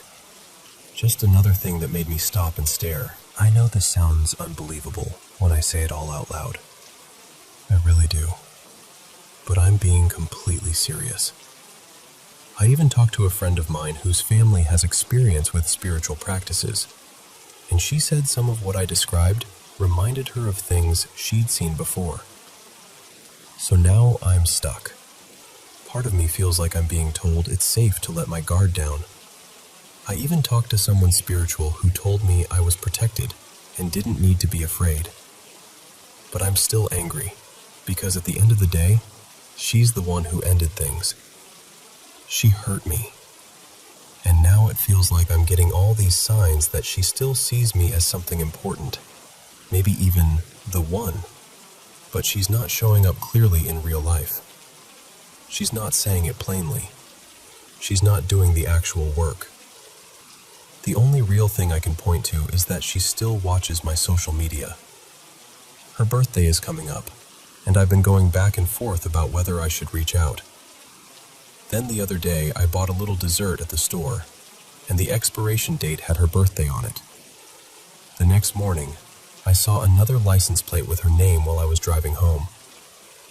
And I guess that's where I am now. I don't trust her the way I used to. Part of me wants to reach out and just have an honest conversation, to finally figure out what this all means and what she actually wants. But another part of me doesn't want to make myself vulnerable again, especially if it's just going to be more confusion, more mixed signals, more games.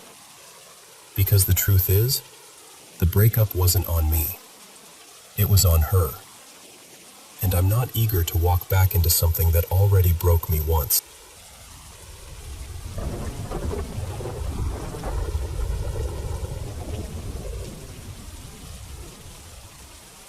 I want to be upfront before I tell this story. Everything I'm about to share happened a few years ago, and even now, I still go back and forth in my mind about it. I've told close friends, I've questioned my own memory, and I've tried to explain it away more than once, but the longer I sit with it, the stranger it feels. My ex-boyfriend Jonah and I moved into this older apartment in the spring of 2022. From the start, I actually loved the place. It had this worn-in, cozy feeling, and for some reason, I felt at home right away. But around that same time, Jonah was starting to change. His drinking got worse fast. He was blacking out several nights a week, and his behavior became unpredictable in a way that honestly scared me. Not long after we moved in, I started having these vivid, unsettling dreams. Then, when I was awake, I'd sometimes catch glimpses of what looked like a figure standing just out of sight, like something peering around a doorway. I could never make out a face. It was more like a human shape with nothing there. Jonah didn't exactly see it the way I did, but he said the apartment felt wrong sometimes, like the air would shift. He came from an indigenous background, and he took spiritual cleansing seriously. He used smoke to cleanse the apartment, and I placed crystals above the doors because I was willing to try anything. For a while, it actually seemed to help. Things got quiet again, and I thought maybe the stress of everything had just gotten into my head. Then a few months later, I walked into the bathroom I mostly used and saw fresh drops of blood on the floor. I remember just freezing.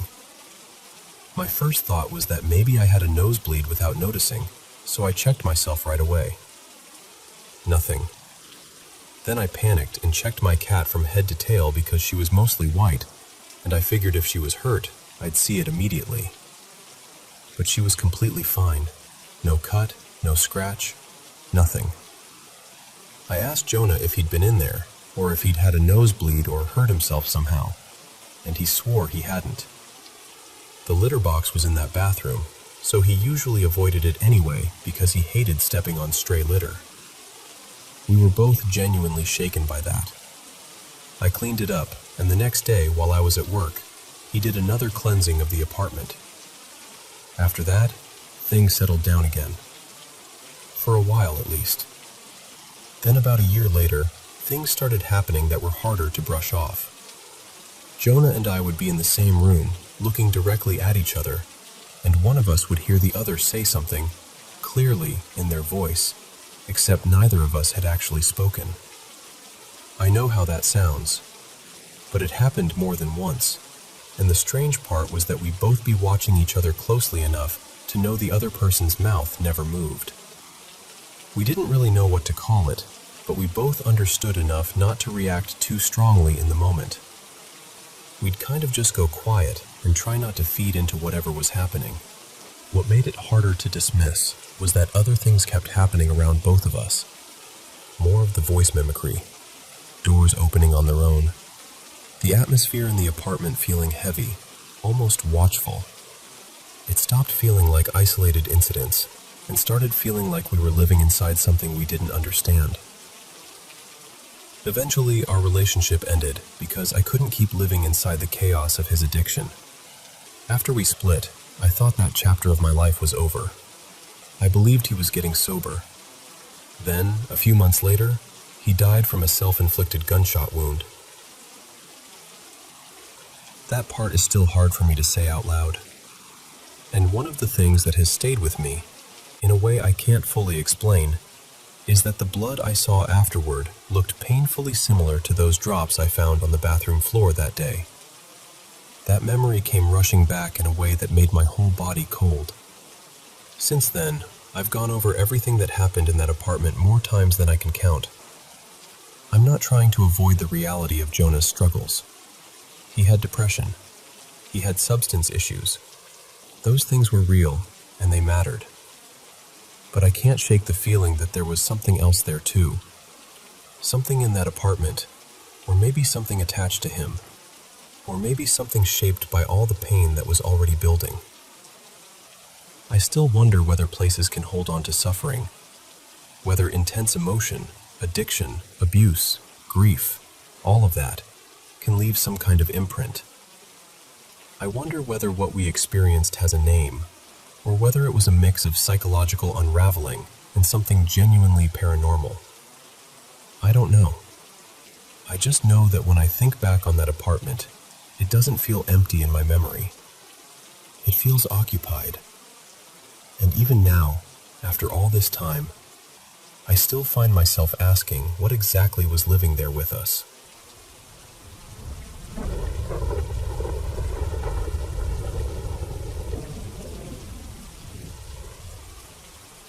I've always been the kind of person who looks for a logical explanation first. Honestly, that's still where my mind goes. But this is one of those childhood memories that has stayed with me so clearly, and it happened often enough that I've never been able to just brush it off. I was probably about 9 years old, maybe 10. My younger brother was still really little then, still wearing diapers. Most evenings, usually sometime between 8 and 9, one of my parents would call me in and ask me to grab a fresh diaper from their room. They kept them on the top shelf of this tall wardrobe, way up high, so I always had to reach and stretch to get one. And every single time, it played out the same way. I'd walk into their room, head straight for the wardrobe, and stand there with my back to the window while I reached up. Then, the moment I lifted my arm, something in the room would change. It's hard to describe without making it sound dramatic, but it wasn't like something out of a horror movie. It was more like the whole atmosphere suddenly got thick and heavy, and I would know, immediately, that I wasn't alone in there. Then I'd see it. It had a shape that was almost human, in the sense that it had limbs, 2 arms, 2 legs, that kind of outline. But it didn't move like a person at all. It stayed low to the ground, dragging or crawling itself across the floor in this strange, unnatural way, like that was the only way it knew how to move. It looked like a shadow, but not the kind that made sense with the light in the room. More like a dark form that had no business being there. And what really bothered me was its face, or the lack of one. There was nothing there. No eyes, no mouth, no features. Just this blank, dark presence. It would make its way straight to my parents' bed, like that was exactly where it belonged. And the part that still unsettles me now is what happened next. The second it reached the bed, I was just gone. No warning, no feeling sleepy, no chance to run or even think. It was like someone flipped a switch inside me. 1 second I was standing there, and the next, everything cut out. Then later, I'd wake up with one of my parents shaking me, frustrated, asking why I'd fallen asleep in their bed and why I never brought the diaper they asked for. They weren't teasing me either. They were genuinely annoyed, because from their point of view, I'd just gone into the room and never come back. That's the part I still can't neatly explain. The repeated pattern, the missing time, waking up in the bed with no memory of climbing into it myself. I'm not trying to force some supernatural meaning onto it. I'm not saying it was a ghost or anything like that. I just know what I remember, and I know how consistently it happened. So that's why I still think about it. Maybe it was some strange kind of childhood sleep issue. Maybe sleepwalking. Maybe something else I've never heard of. I'm completely open to a normal explanation. I just want one that actually makes sense of the whole thing.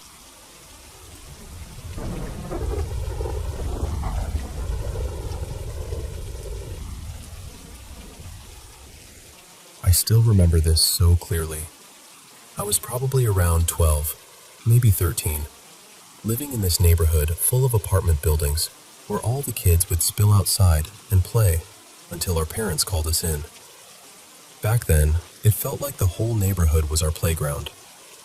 One evening, I was out like usual, running around with a bunch of other kids. As it got later and the sun started dropping, most everyone headed home, but a few of us stayed out.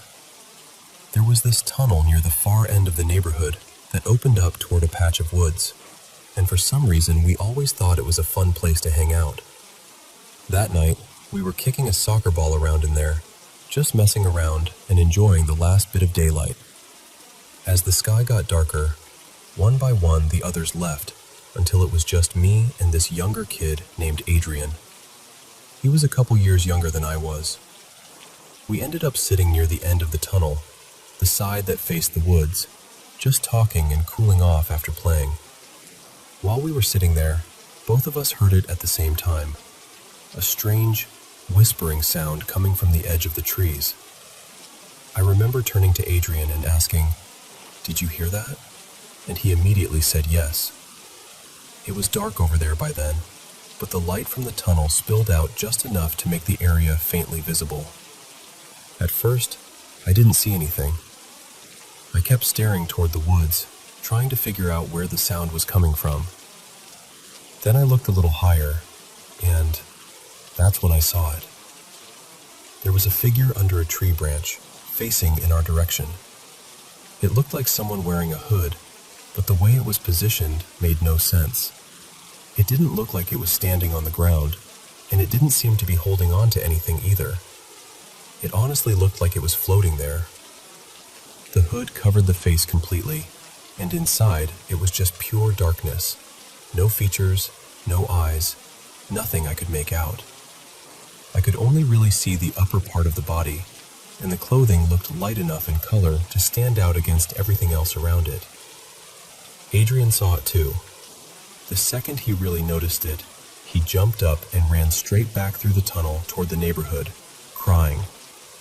The second he bolted, I was right behind him.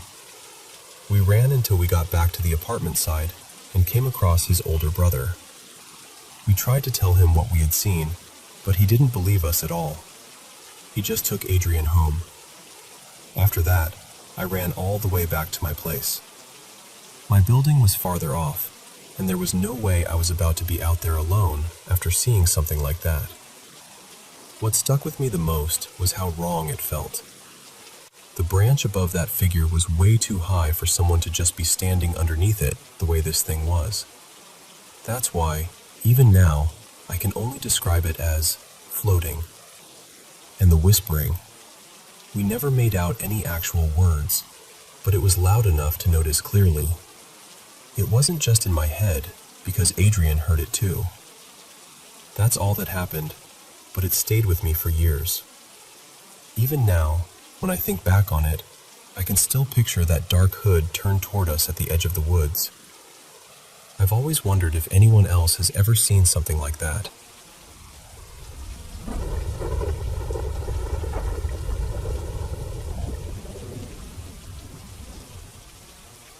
I want to tell you about something that has stayed with me since I was very little.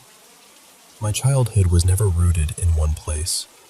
It was always just my mother, my father, and me, moving from one rented house to another in different towns and neighborhoods because of my mother's work at the hospital. Before I was even old enough to remember anything, my parents lived in a rented house that people in our area whispered about. There was a spirit people called Bach, a name from local folklore, and everyone said it troubled the women in the house. My mother used to say she felt something grab at her legs and pull her at night.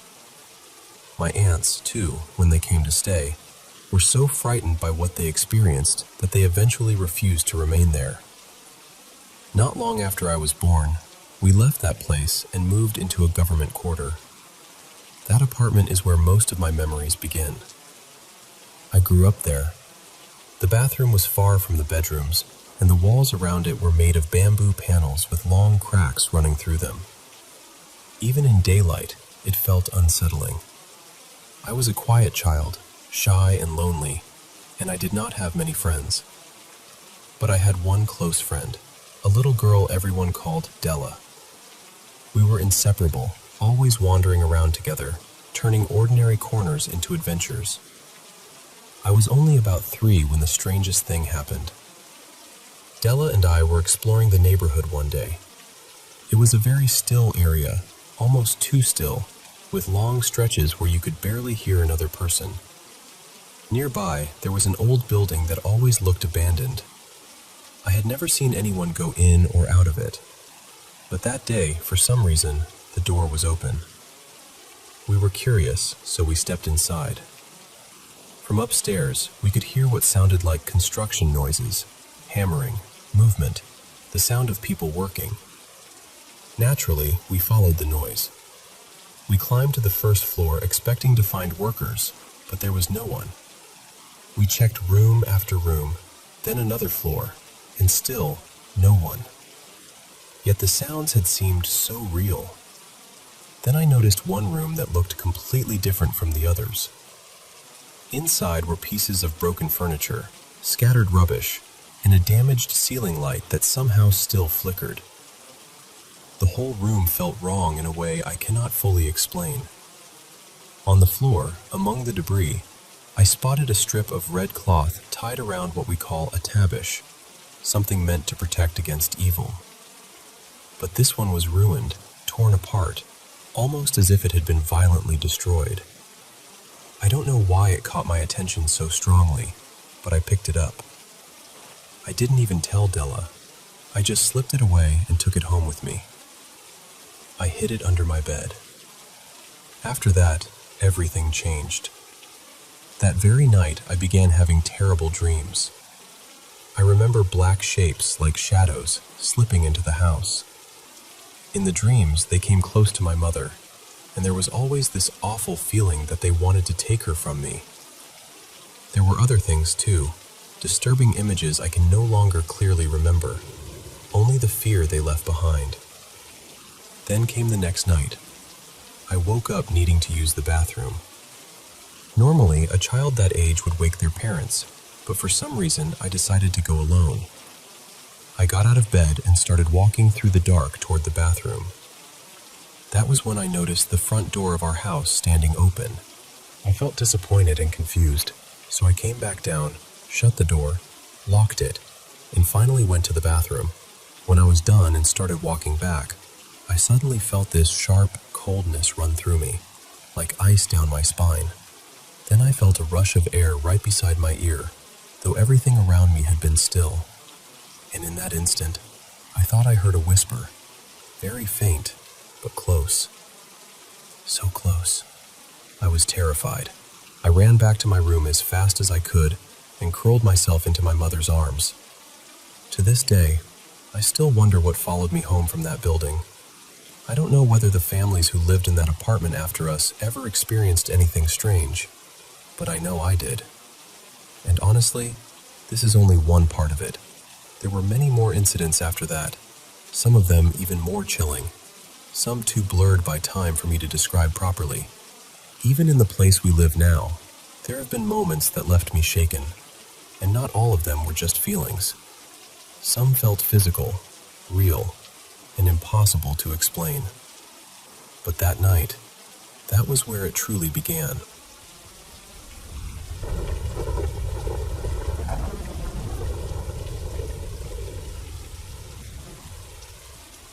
Honestly, I think it all began when I was about 6.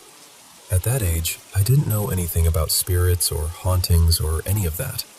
I was just a kid, sitting alone in the living room one evening, watching TV while my parents slept in the next room. Then, out of nowhere, I felt this cold rush across the back of my neck. At the exact same moment, it felt like someone pressed one finger hard into the top of my shoulder, and right behind my left ear, I heard a voice whisper, "Hey."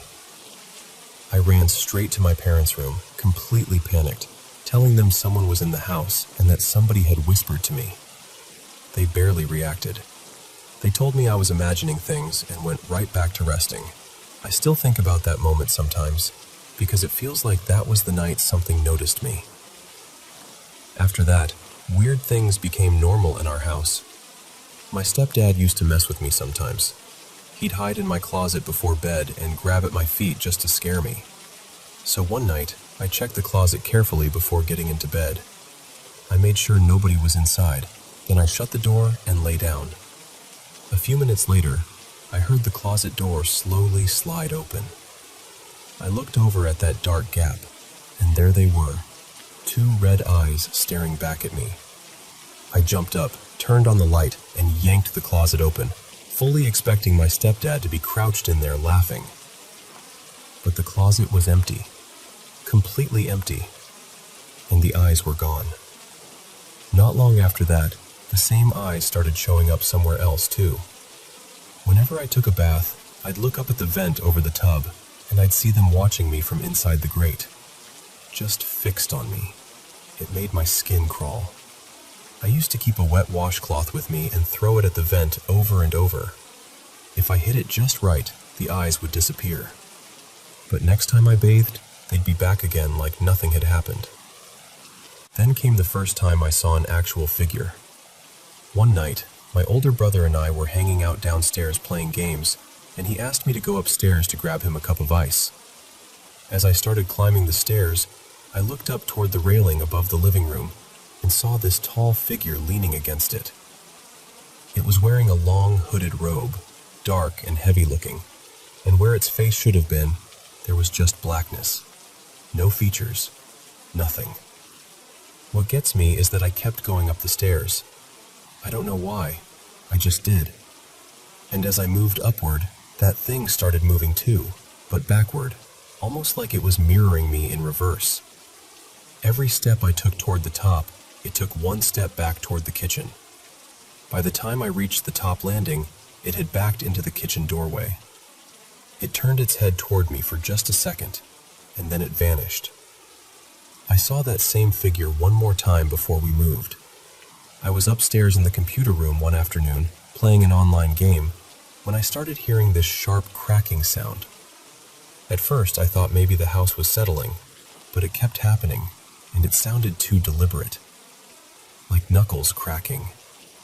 I was pretty sure I was home alone, which made it even worse. So I got up and opened the door to the hallway. At the far end of the hall, near the same staircase area, that robed figure was standing there again. It wasn't facing me this time, but I heard that cracking sound once more, and somehow I knew it was coming from that thing. I slammed the door shut and locked it. Maybe 10 seconds later, I heard this awful noise on the other side, something between a growl and a rush of air, and then the door jolted hard, like something had shoved it with real force. Around that time, there was also our babysitter. I'll call her Mara. She was connected to our family through people who worked on our property, and eventually she started looking after my brother and me. She was unusual. Not in a loud or dramatic way, just calm, intense, and strange in a way that stuck with you. Not long after she started babysitting us, she told us she was a witch. I remember her showing us old instant photos of herself with two other people standing around a table carved with symbols, like they were in the middle of some kind of ritual. At the time, I thought she was probably just trying to seem mysterious. But then one day, I came in from outside and headed upstairs while she was in the kitchen making dinner. She didn't realize I was there. I stopped in the hallway and watched a knife slide across the countertop by itself, straight into her hand. She didn't flinch. She just picked it up and kept chopping like that was completely normal. I never said a word to her about it. But after that, my curiosity got out of control. My brother and I started looking up dark rituals online, just dumb kids thinking we were brave. One evening, we went outside, made a rough circle with dead leaves, set a little statue in the middle, and started reading words we'd copied down from some site we didn't understand. Mara happened to look out the window and saw us. She came flying outside, yelling at us to stop. She kicked the leaves apart, grabbed the statue, and told us we had no idea what we were messing with. I'd never seen her look truly scared until that moment. Not long after that, she stopped babysitting for us. A while later, she died. I still think about her sometimes, and whether she knew more than she ever admitted. Before we left that first house, there was one last thing that happened. It was smaller than the others, but it stuck with me. I was getting ready for school one morning, standing at the bathroom counter, and when I reached for my comb, it suddenly snapped off the counter and hit the wall behind me. It didn't slip. It didn't wobble and fall. It launched. That was the kind of thing that had become ordinary by then. Noises in empty rooms, hearing my name whispered when no one was home, shadows moving in the edge of my vision, the constant feeling of being watched, and sometimes even touched. We packed up and moved about 5 hours north, out near Lone Butte, British Columbia. The new property was huge, about 100 acres of forest and open land. We were isolated out there. No close neighbors, no streetlights, just woods and silence. And somehow, the silence made everything worse. One of the first major things that happened there involved my brother, my stepsister, and me. We were all inside watching a horror movie one night when, all of a sudden, the upstairs closet started slamming open and shut on its own. Not creaking, not drifting, slamming, hard, over and over. We were terrified. None of us knew what to do, so we ran outside barefoot and waited in the yard for our parents to come home. At one point, I had to go back inside because the gravel was tearing up my feet and I needed shoes. I cracked my head around the corner toward the living room, and the TV was still on, right at the worst possible moment. A close-up shot from the movie where the ghost suddenly stares straight at the screen. Even now I can admit the timing was almost ridiculous. But at the time, I thought my heart was going to stop. Once I knew that history, a lot of things felt heavier. My brother and I both saw what looked like children's faces in the windows of that building more than once. Lights would switch on and off inside at random hours. The woods around the property felt wrong, too. We'd find old belts tied around trees, rusted tools half buried in the ground, deep gouges in bark that looked too large to explain easily, and tracks from animals that never seemed to match anything familiar. We even found a dumping area full of old cars so weathered that trees had started growing through them. That whole place felt like it was holding on to something. And then there was the thing I still have the hardest time talking about. It was winter, late, maybe around 2 or 3 in the morning. I was sitting alone in the hot tub on the back deck, just staring out at the woods. Fresh snow had fallen recently, and it was deep enough to come up almost to my knees in places. Out of the tree line came this enormous wolf. I've seen wolves since then, and nothing has ever looked like that one. It was massive. Its fur looked silver in the moonlight, almost metallic, and its eyes were this bright, unnatural green. It walked slowly along the paddock fence, and as it passed, it locked eyes with me. We just stared at each other. Then it kept moving toward the barn where the horses were. The entrance of the barn was dark, but the far side had a bright outdoor light, so I could still see the shape clearly as it moved through. And halfway through that barn, I watched it change. That's the only way I can say it. One second it was a wolf, and the next it was rising, stretching, becoming something broad-shouldered and human-shaped. By the time it reached the other end, it looked like a man, except too tall, around 7 feet, maybe more. It turned the corner toward the field and never came out the other side. The horses never made a sound, not one. My brother had his own experience too. He told me he woke up one night with that awful feeling that someone was watching him. He looked out his window and saw a huge wolf walking away from the house, right past where he'd been sleeping. So whatever I saw out there, I don't think it was just mine.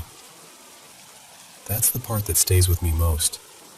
Not just the fear, but the feeling that these things weren't random. Like they followed patterns. Like they noticed us. Like whatever began when I was 6 never really stopped. It just changed shape, moved house with us, and kept finding new ways to remind me it was still there.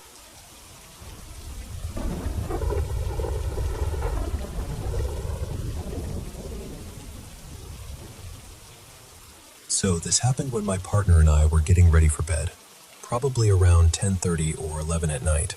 Our bedroom was down in the basement, and our roommate, Marcus, stayed upstairs. His schedule was basically the reverse of ours, so it wasn't unusual at all for him to come by late and knock on our door if he needed something. That night, my partner and I were having one of those last sleepy conversations before dozing off when we heard a knock at the door. It sounded completely normal, completely familiar, so I just called out, "Come in," because we were all close and he never needed some formal invitation. But nobody came in. I said it again, a little louder this time. "Come in!" Still nothing. So we called out Marcus's name, and when there was no answer, I got up and opened the door. No one was there. I remember just standing there for a second, confused, then sitting back down and joking that it was the ghost.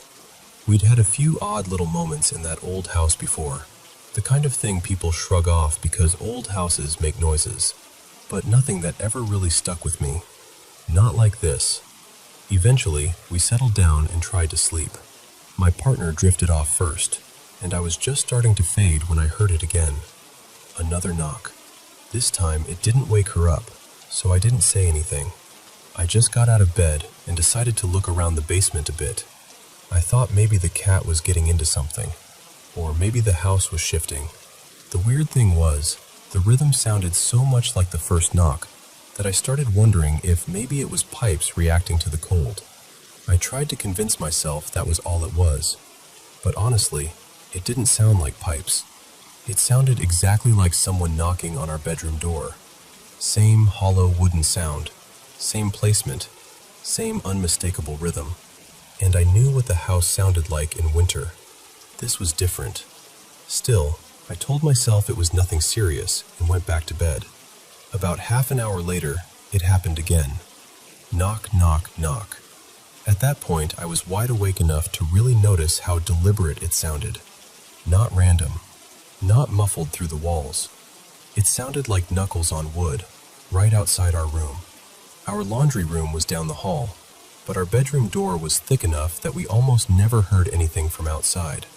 So hearing it that clearly felt wrong. I was tired, though. I had work the next morning, so I just kept trying to ignore it, but it kept coming back. Every 30 minutes, maybe every hour. I lost track after a while, and each time the pattern changed. Sometimes it was a couple of neat little knocks. Sometimes it was a quick burst, like someone impatiently tapping. At one point, it even sounded like that old shave and a haircut rhythm. That part really got to me, because it felt playful, intentional. Each time I'd start to drift off, it would happen again and yank me right back awake. At some point in the early morning, I was jolted awake harder than before by a knock followed by a man's voice right outside the room saying, "Hey!" That was the moment I thought, okay, it has to be Marcus. It had to be. I threw off the covers, opened the door again, and found absolutely no one there. Now I was irritated and, honestly, a little freaked out. I thought maybe he was messing with us, because he definitely had that kind of humor. So I pulled on some clothes and went upstairs to find him. The house was completely dark. No lights, no sounds, nothing.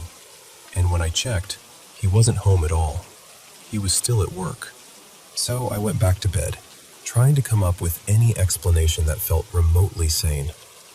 Maybe the house was making noises in a way I'd never heard before. Maybe being half asleep had made things sound stranger than they were. Maybe I'd imagined the voice. But the knocking continued.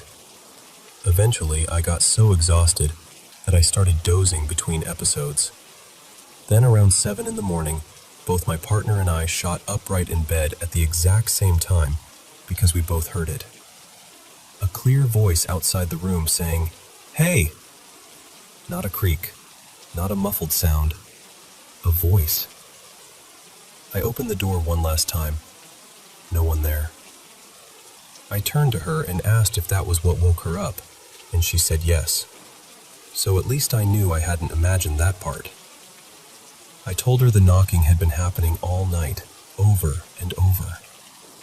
Later that day, when Marcus finally got home, I asked if he'd come by the house at all during the night. He said no. He'd stayed over at a friend's place and never came home. I told him everything, and he was just as confused as we were. For the next few nights, we paid close attention, waiting to hear it again. Nothing. Since then, the weather has changed plenty of times. Temperatures have gone up and down, and the house has made all its usual old house sounds, but never that sound. Never those knocks. never that voice. I love paranormal stories, but I'm usually the skeptical one. I always look for the ordinary explanation first, but that night still bothers me, because I've never been able to explain it in a way that really fits. And to this day, I still don't know who or what was at that door.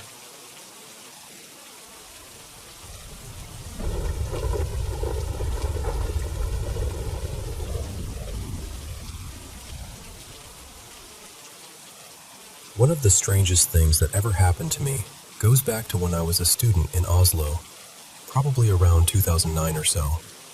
At the time, I was close friends with another student named Adrian. We saw each other all the time, on campus, back at the student housing, and even at the fencing club we both went to. That summer, we spent a lot of evenings hanging out at the top of the dorm building where he lived in Song Student Village. It was one of the taller buildings in the area, maybe 11 floors or something like that, and he lived right near the top. There was this tiny balcony at the end of the hallway where we liked to sit. It felt private up there. I almost never saw anyone else around. We'd grill food, drink a little wine, smoke from his hookah, and just talk for hours. It was a really good time in my life. Then one late night, after we'd been outside for a while, we went back into the shared kitchen. It was completely dark outside. Along one wall of the kitchen, there were these big windows looking out over the night, and we sat down at the table near them, facing each other. I have this vague memory that we might have been talking about strange or unsettling things already, but I can't say that for sure. What I do remember clearly is this. Outside the window, there was a cable running down the side of the building, and all of a sudden, out of the corner of my eye, I saw a dark figure below the window, clinging to that cable and moving upward. I froze. At that exact same moment, Adrian saw it too. He reacted so violently that he actually tipped backward in his chair. I jerked away from the window without even thinking. The whole thing lasted maybe a second or two, no more than that. But it was enough. We both immediately started talking over each other, trying to explain what we'd just seen, and it became clear very quickly that we had seen the same thing. The way it moved is what stayed with me. If you've ever seen that scene in Aliens where the creatures are crawling upside down through a tight overhead space, that's exactly what it reminded me of. Not just the look of it, but the motion. That unnatural, creeping movement. At the time, I wrote it off as some kind of shared misperception. Maybe our eyes caught a shadow the same way. Maybe our minds filled in the blanks. It scared us, absolutely, but I didn't give it any deeper meaning. I left not long after, and in the years that followed, Adrian and I brought it up now and then, almost like an odd story from student days. Nothing more than that. But then, many years later, sometime around 2021, I mentioned it to another friend, and he said something that had never once occurred to me. He said, "You should see whether someone died there." So I looked it up, and almost immediately, I found old news reports about a student who had fallen from a building in Song Student Village and died during a party. The police investigated it, but there was no sign of foul play. The reports were from 2006, a few years before my experience. That hit me hard.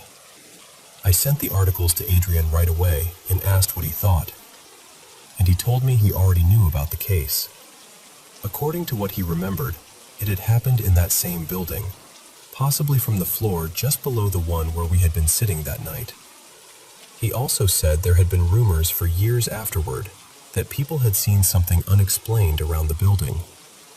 That was the moment the whole experience changed for me. What makes it so unsettling to me is that I had never heard about that student's death when it happened. I had no story in my head, no expectation, no reason to connect that place with anything paranormal. So whatever we saw that night, it didn't come from suggestion. All I know is that both of us saw something at the same moment, in the same place, and neither of us forgot it. That experience has stayed with me ever since, I'm still not someone who claims to have all the answers, but it definitely made me more open-minded when other people talk about strange things they can't explain. Some stories are easy to laugh off, but when something happens to you directly, something that feels real in your bones, it's a lot harder to dismiss.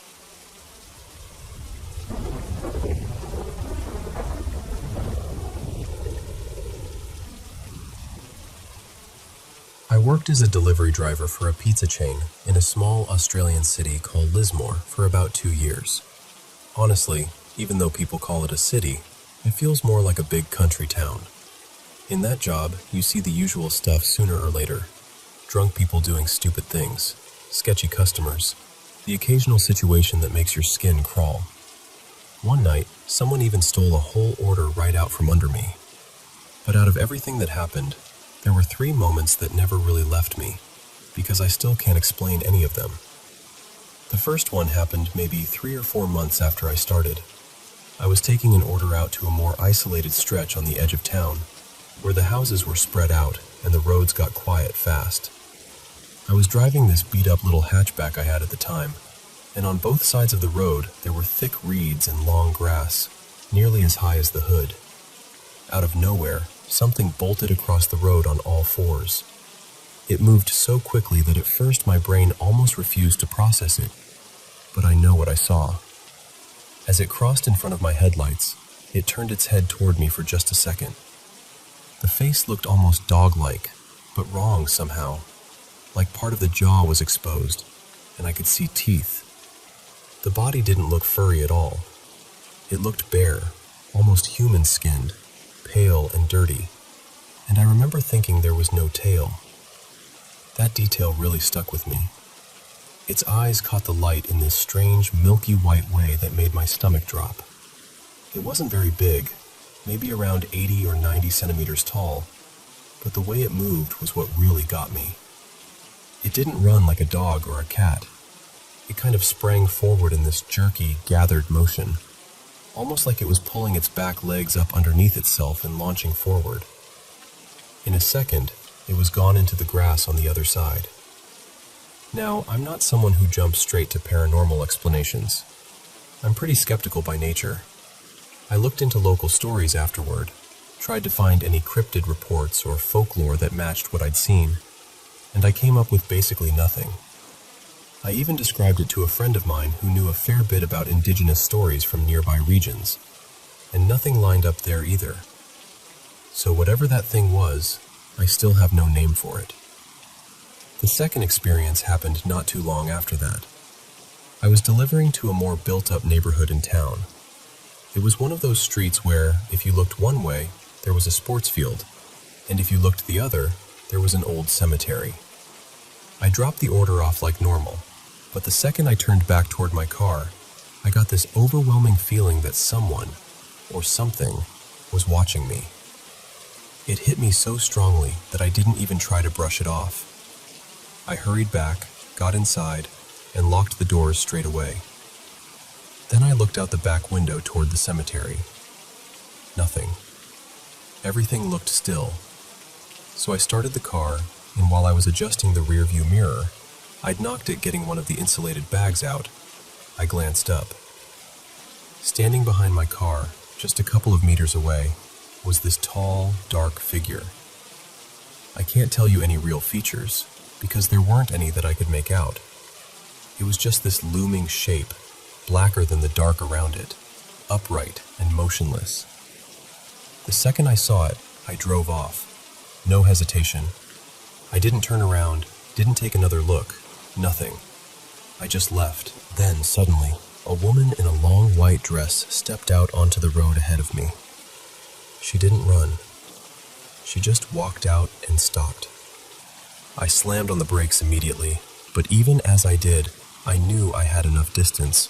I wasn't going too fast, and she was still several meters in front of me. I should have come to a stop with her still standing there. Except before the car had even fully stopped, she vanished. Not moved, not ran off, just vanished. There was nothing there, no one on the road, no shape in the trees, no sign that anybody had been there at all.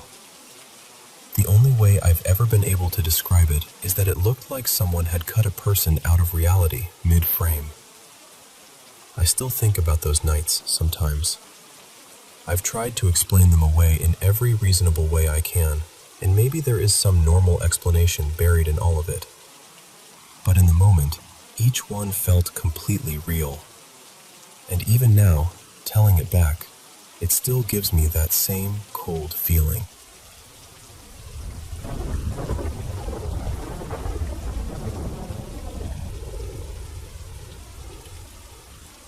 So, this happened a while before the ghost story I told before.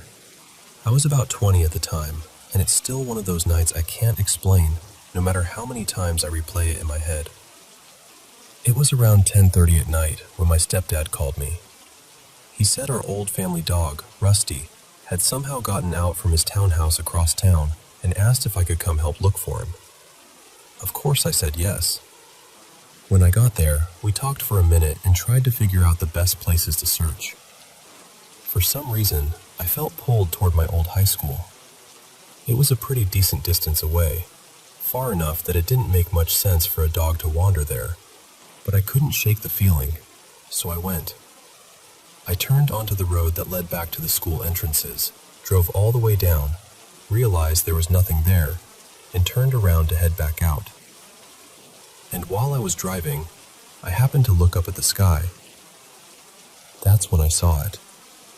At first, it looked like a star, but it was way brighter than everything else around it. Bright enough that I did a double take. And I remember actually saying out loud, "What the hell is that?" And the weirdest part, the part that still gets me, is that the second I said that, it moved. Not like a shooting star, not like a plane, not like anything normal. It had been sitting perfectly still, and then all at once it just shot off in a straight line so fast it was gone instantly, like something kicked it into overdrive. I've seen meteors before. This wasn't that. It didn't streak downward or fade naturally. It was like it reacted and took off. What burned into my memory even more than the speed was the trail it left behind. It's hard to describe, but it almost looked like a thin, glowing ring stretched across the path it traveled, kind of like a tiny Saturn-like halo pulled through the sky. For just a second, it hung there, and then it broke apart into these fading orange sparks, almost like embers drifting up from a fire. I had pulled my car over by then, and I just stood there outside the driver's side door, heart pounding, staring at the sky, trying to process what I had just seen. I kept asking myself, what was that? Why did it feel like it moved the moment I noticed it? And of course, why didn't I have a dash cam? While I was still standing there, my phone rang. It was my stepdad asking where I was. I told him I was heading back, but honestly, I was still pretty shaken up. Not long after that, we found Rusty in a neighborhood nearby, safe and totally fine. So at least that part of the night had a happy ending. But that thing I saw in the sky, I've never forgotten it. I still can't explain it. And every now and then, I'll come across a UFO clip online that reminds me of it, especially the ones where something moves impossibly fast and leaves behind that strange glowing trail. It's the closest thing I've seen to what happened that night.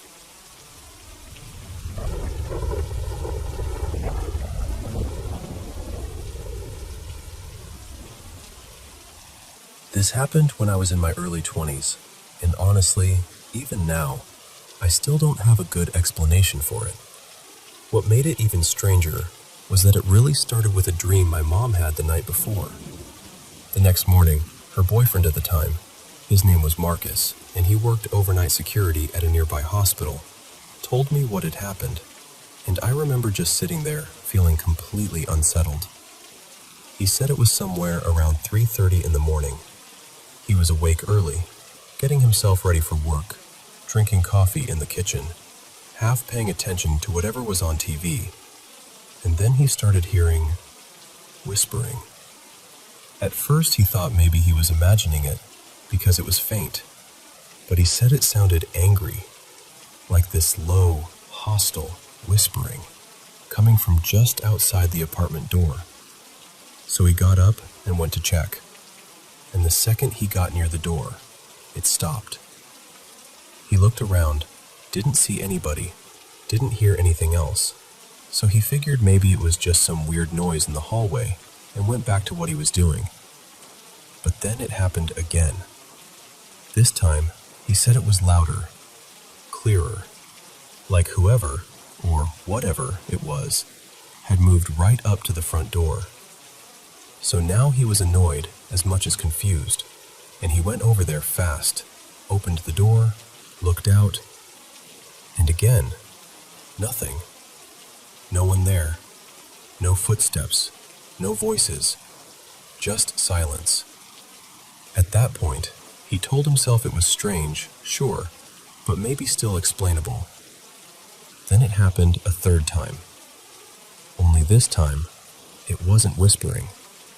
He said he heard a deep, rough man's voice, almost shouting, and it wasn't coming from outside anymore.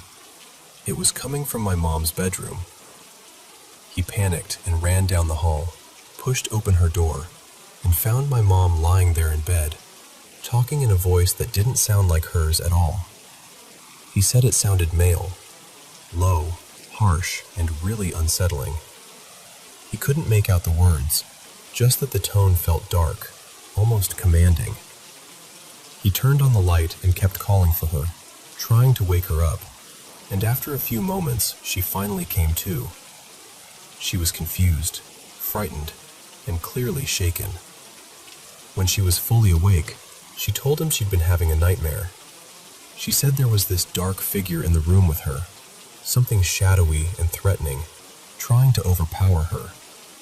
She described it as this heavy, terrifying presence, nothing like any dream she'd ever had before. So the next day, Marcus was telling me all of this while we were sitting in the kitchen of that same apartment. I remember him getting to the part about hearing the voice from her room, and right then, the kitchen lights suddenly went out. Not all of them, just most of them. One light stayed on. The timing of it was so exact that both of us just froze. We didn't even really talk about it. We just looked at each other, grabbed our stuff, and left the apartment as fast as we could. Later on, when we came back, everything was completely normal. The lights worked fine. Nothing was damaged. And after that, nothing else like that ever happened again. But I still think about that night sometimes. I still get chills when I tell it. There was just something deeply wrong about it. Something I can't neatly explain away.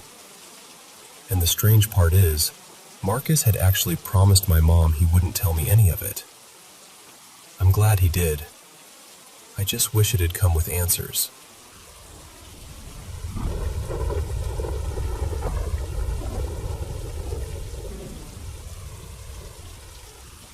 So, after years of looking, asking around, and dreaming about it, I finally got one of my dream cars, an older Jaguar. And honestly, I should have just been thrilled. But from pretty early on, I started getting this feeling that something about it was off. In the daytime, it seems completely normal, beautiful even. But at night, the whole thing changes. The second it gets dark, the car starts to feel strangely unwelcoming. It's hard to explain, but being inside it at night feels heavier somehow, like it's much later than it really is. Almost like time slows down around it. And I know what normal nighttime unease feels like. This isn't that. This feels different, colder, less friendly. There's also this interior mood lighting that catches me off guard sometimes and makes it look, for a split second, like the roof lining is glowing or smoldering. It's not exactly comforting. Then there's the way things keep happening whenever we take it out. I don't drive it myself, mostly because insurance on a classic Jaguar for a younger guy like me would be ridiculous. so my father, Martin, usually drives. One of the first times he took it out, he somehow clipped a post and cleanly knocked the side indicator right off, while scraping up the panel around it. Since then, it's felt like every trip comes with some weird little incident. At one point, another driver came so close it honestly felt like they were trying to hit us. It's like the car attracts bad moments. Not long after we got it, we also realized the tires were dangerously low, nearly flat really, and the dealer never mentioned it.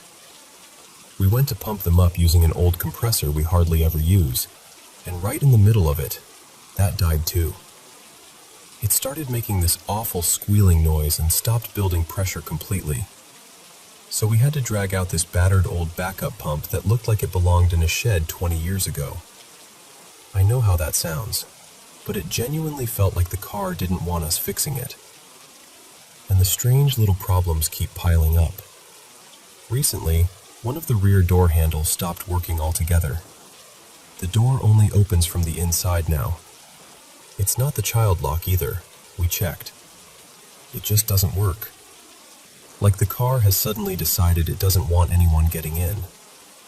So now that's another trip to a specialist. Even when it's parked, other cars seem to pass uncomfortably close to it. Maybe that's just because it's a larger car and I'm not used to judging the space around it. Or maybe it's my dad still readjusting after not driving something that size in years. But it always feels just a bit too close for comfort.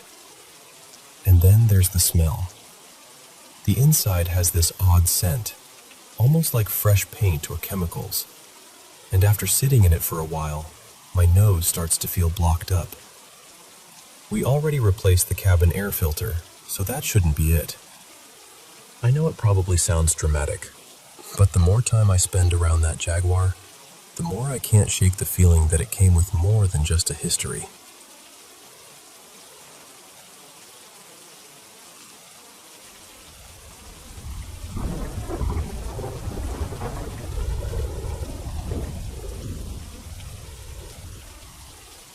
You know, for as long as I can remember, my life has been punctuated by these strange little flashes I've come to think of as clear frame moments. Moments when everything suddenly feels sharper, brighter, more alive. It doesn't seem to matter what season of life I'm in either. Things can be going beautifully, or they can be falling apart, and still, every now and then, it's like some invisible film gets peeled away from the world. Everything looks vivid. I feel completely present. My mind quiets down, and for a little while, I'm not tangled up in the past or worrying about what's next. I'm just there.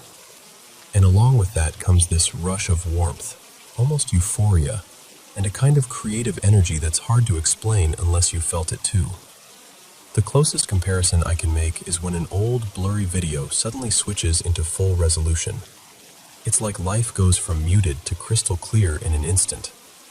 I tend to connect those moments with bright afternoons and sunlight, but honestly, some of the earliest ones happened at night. I still remember standing outside under streetlights when I was younger, and everything looked almost unreal. The glow of the lamps, the shine on the pavement, the feeling in the air. It all felt charged somehow. I had a lot of these moments between the ages of about 12 and 14. Maybe it had something to do with growing up, or maybe I was just more open to the world then. Back then, they often arrived in the evening, when everything was quiet and the lights around me seemed unusually crisp. One of the strongest happened in the spring of 2019. I was walking through an old town center, past rows of brick shop fronts, and out of nowhere, it hit me. The whole street seemed illuminated in this almost dreamlike way. I can still picture it so clearly.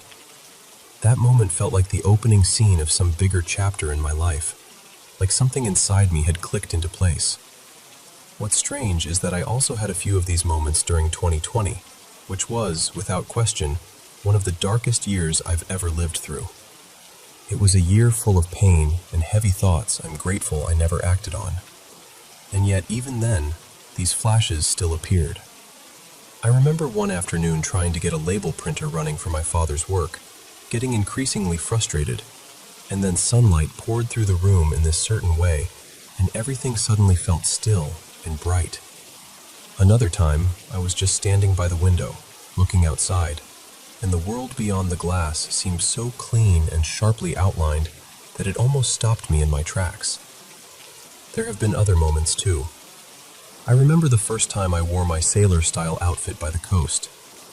I leaned over the rail, looked out across the water, and felt this deep, almost unexplainable sense of belonging, like I had landed exactly where I was meant to be for that one brief second. These days, the feeling seems softer than it used to. Or maybe I just struggle more to separate it from nostalgia, from ordinary happiness, from a day that simply went well. But the older, stronger ones still stand apart in my memory, especially that one in 2019. I remember it with such intensity that it almost feels unreal, like some kind of altered state. And I should say, I've never touched drugs in my life, and creatively, it changes everything. In those moments, I notice patterns in shadows, shapes in reflections, the way light leads the eye. Drawing feels natural. Writing feels effortless. Ideas come without strain. Compared to my usual state, where I can sit there making marks on a page without really knowing what I'm trying to create, it feels almost magical. The odd thing is, you can't summon it. You can't force it into being. It only comes when something unseen has fallen into place. I've had days I thought would give me that feeling, even milestones, even things I once dreamed of, and nothing happened. So whatever this is, it doesn't seem tied to achievement. It's more like one of those puzzle games where every piece has to connect just right before anything starts flowing.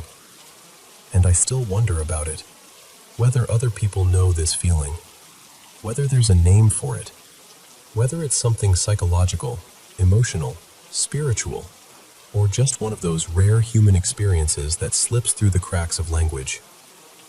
I'd love to understand it better, because in some quiet way, I think I've been chasing those moments my whole life.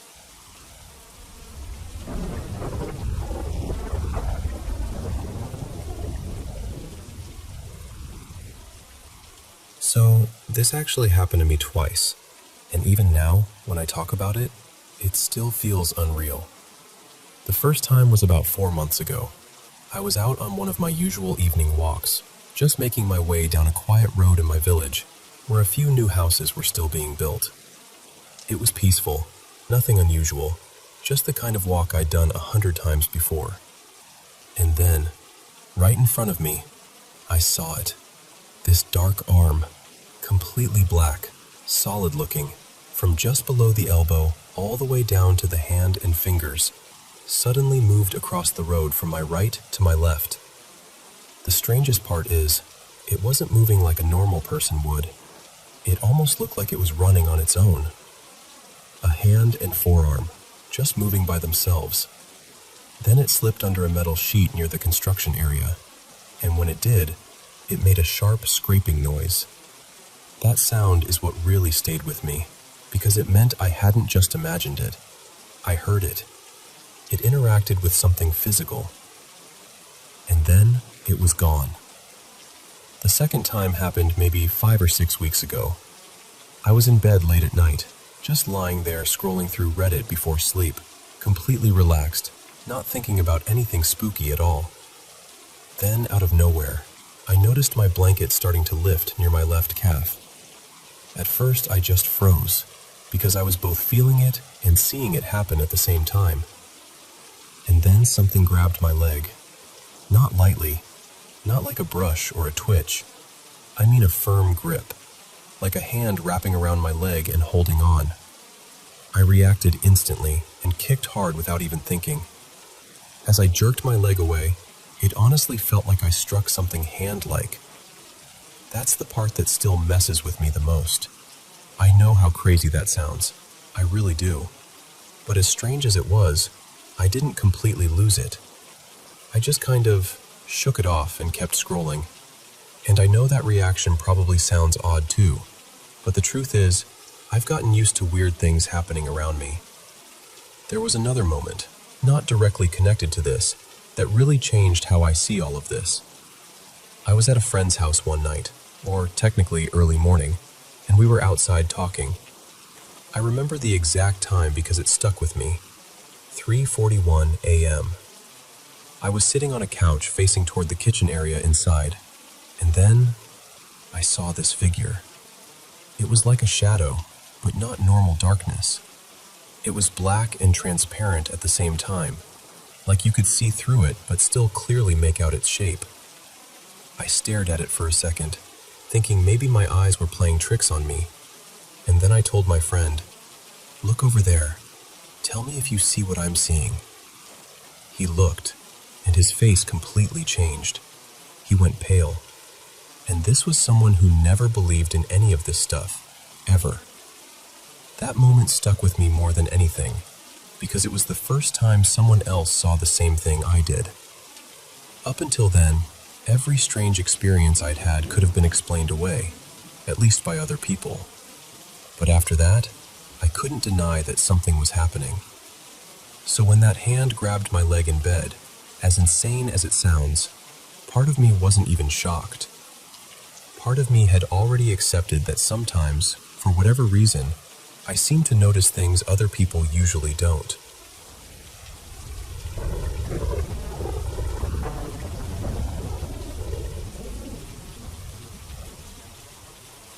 I don't know why this memory came back to me the other day. I was just standing in the shower, minding my business, and suddenly it was right there again, clear as ever in some parts and blurry in others. I've already tried giving it the usual explanation, like maybe I was just little, maybe I misunderstood what I was seeing, maybe it was the excitement of the day messing with my head. But honestly, even now, I still can't fully explain it. I was probably around 9, maybe 10. A bunch of my family had gone out to this huge park for somebody's birthday. And when I say huge, I mean it had everything. There were regular playground areas with jungle gyms and swings, a splash pad section, a place where kids were sliding down grassy hills on flattened boxes, just all kinds of stuff going on. People were everywhere. Families, kids running around, adults talking, music somewhere in the background. It was one of those loud, busy days that feels exciting when you're a kid. My mom, my aunt, and one more grown-up were walking me and a few of my cousins around, just letting us explore. We ended up near this one playground that looked pretty normal at first. On one side of the path, there was a wooden play structure, kind of shaped like a castle, with wood chips all around it. On the other side, there were swings, slides, and one of those merry-go-rounds. The adults stopped near a bench and let us run around while they kept watch from there. So I went straight for the castle play area. I was running around outside it at first, just messing around with the other kids. Then I climbed inside, and that's where I saw them. There were 3 kids in there. One of them looked normal enough, just another kid at the playground. But the other 2, even back then, something about them stood out right away. They were both really pale, pale enough for a child to notice. They had dark, straight hair, and their lips were this strange, bright red. The boy had this smile stretched across his face that I still don't know how to describe without sounding dramatic. It was way too wide, almost cartoonish, like something painted on. At first, I genuinely thought that's what it was, face paint. But when I got closer, it didn't look painted on at all. I remember asking him, plain as day, "How are you doing that?" And the second I said it, he dropped the smile and looked at me like I was the weird one. He said, "What do you mean?" So I said, "That face you were making." Then he smiled again, just like that, wide and unnatural. And the girl beside him started giggling, like she knew something I didn't. But I wasn't scared, not at all. In my little kid mind, I thought I'd found some cool trick. Like when kids used to do weird stuff with their thumbs or flip their eyelids and act like they had a superpower. I thought maybe he had just practiced making his face do that. So I kept staring, trying to figure it out. More kids came through the playground while we were talking, but nobody stayed near them for long. Looking back, it kind of seemed like the other kids were avoiding them. But me? I thought they were fascinating. I thought they were cool. At one point I said, "Yeah, that smile. How are you doing that?" And the girl started laughing harder. Then the boy started laughing too. I was getting annoyed because I really wanted them to show me, so I asked, "What's so funny?" The boy tried to answer, but he kept laughing. Then he finally got serious for a second and said, "We're vampires." So I asked if they were serious. The boy said something like, "You don't believe us? Look at her teeth." And I did. I remember the girl showing her teeth, and they looked sharper than normal. Not like monster fangs from a movie, just wrong. Too pointed. His teeth looked similar too, and that's around the point where the whole memory starts getting hazy, almost dreamlike. I remember still being drawn to them, even though by then I knew something felt off. I wasn't exactly comfortable, but I also didn't want to leave. They still had this strange pull, like I wanted to keep talking to them because they seemed mysterious and interesting. I know that sounds odd, but that's exactly how it felt. I asked them more questions after that, though I can't remember what I asked. I just remember their faces starting to seem less normal the longer I looked at them. Their eyes looked darker. There were shadows under them that made them look sick or sleepless. And at some point, I remember their pupils looking strange too, almost too dark and too sharp. But even then, little me still thought it was kind of amazing, like I was seeing something rare. The whole conversation after that is just bits and pieces. Maybe it lasted 5 minutes, maybe longer. I remember other kids passing by, and once or twice the boy or girl tried to talk to one of them, but nobody stayed. It was always just me. Then I remember them trying to get me to go somewhere else with them. I don't remember where. I just remember agreeing, like I was about to follow them without really thinking. And right then, I heard my mom calling my name. That snapped me out of it immediately. I told them, "Wait here, I'll be right back." And I went down the slide and ran over to my family. Apparently they'd been looking for me, and they already had my cousins with them. I told my mom I'd been in the play structure talking to some kids the whole time. Then I turned around to point them out.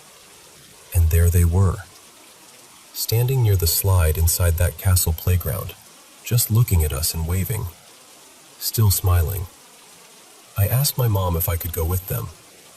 I remember her looking at them for a second with this very serious expression, then looking at me and saying, "No." That was it. No hesitation, no discussion, just no. She turned me around, and we went on with the rest of the day. And the rest of the day really was fun. I played, ate cake, ran around with my cousins, did all the normal kid stuff. But every now and then, I'd think about those two and kind of hope I'd run into them again. I never did. And that's what gets me now. Back then, I brushed it off because I was a kid, and it had been such a fun, overstimulating day. Plus, there was face painting happening somewhere in the park, so for years I figured maybe that explained some of it. But now that I'm older, and I've replayed that memory more times than I can count, I really don't think it was face paint. I can't tell you exactly what I saw. I just know I still remember those smiles.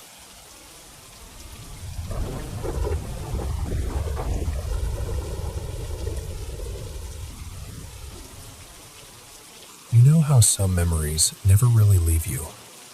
They just sit quietly in the back of your mind, and then, out of nowhere, they come back. When you're walking home, standing in the shower, doing something completely ordinary. That's how this one has always been for me. I think about it every now and then, even all these years later, and it still feels just as strange and vivid as it did then. This happened about 7 years ago when I was on my way home from middle school. I used to walk down this neighborhood street that was always cool and dim because the trees in front of the houses cast so much shade. I remember I was doing what I always did back then, staring at the ground while I walked, mostly because I was weirdly paranoid about stepping in something nasty. And then I heard it. It was this soft, buzzing, fluttering kind of sound coming from above me in one of the trees.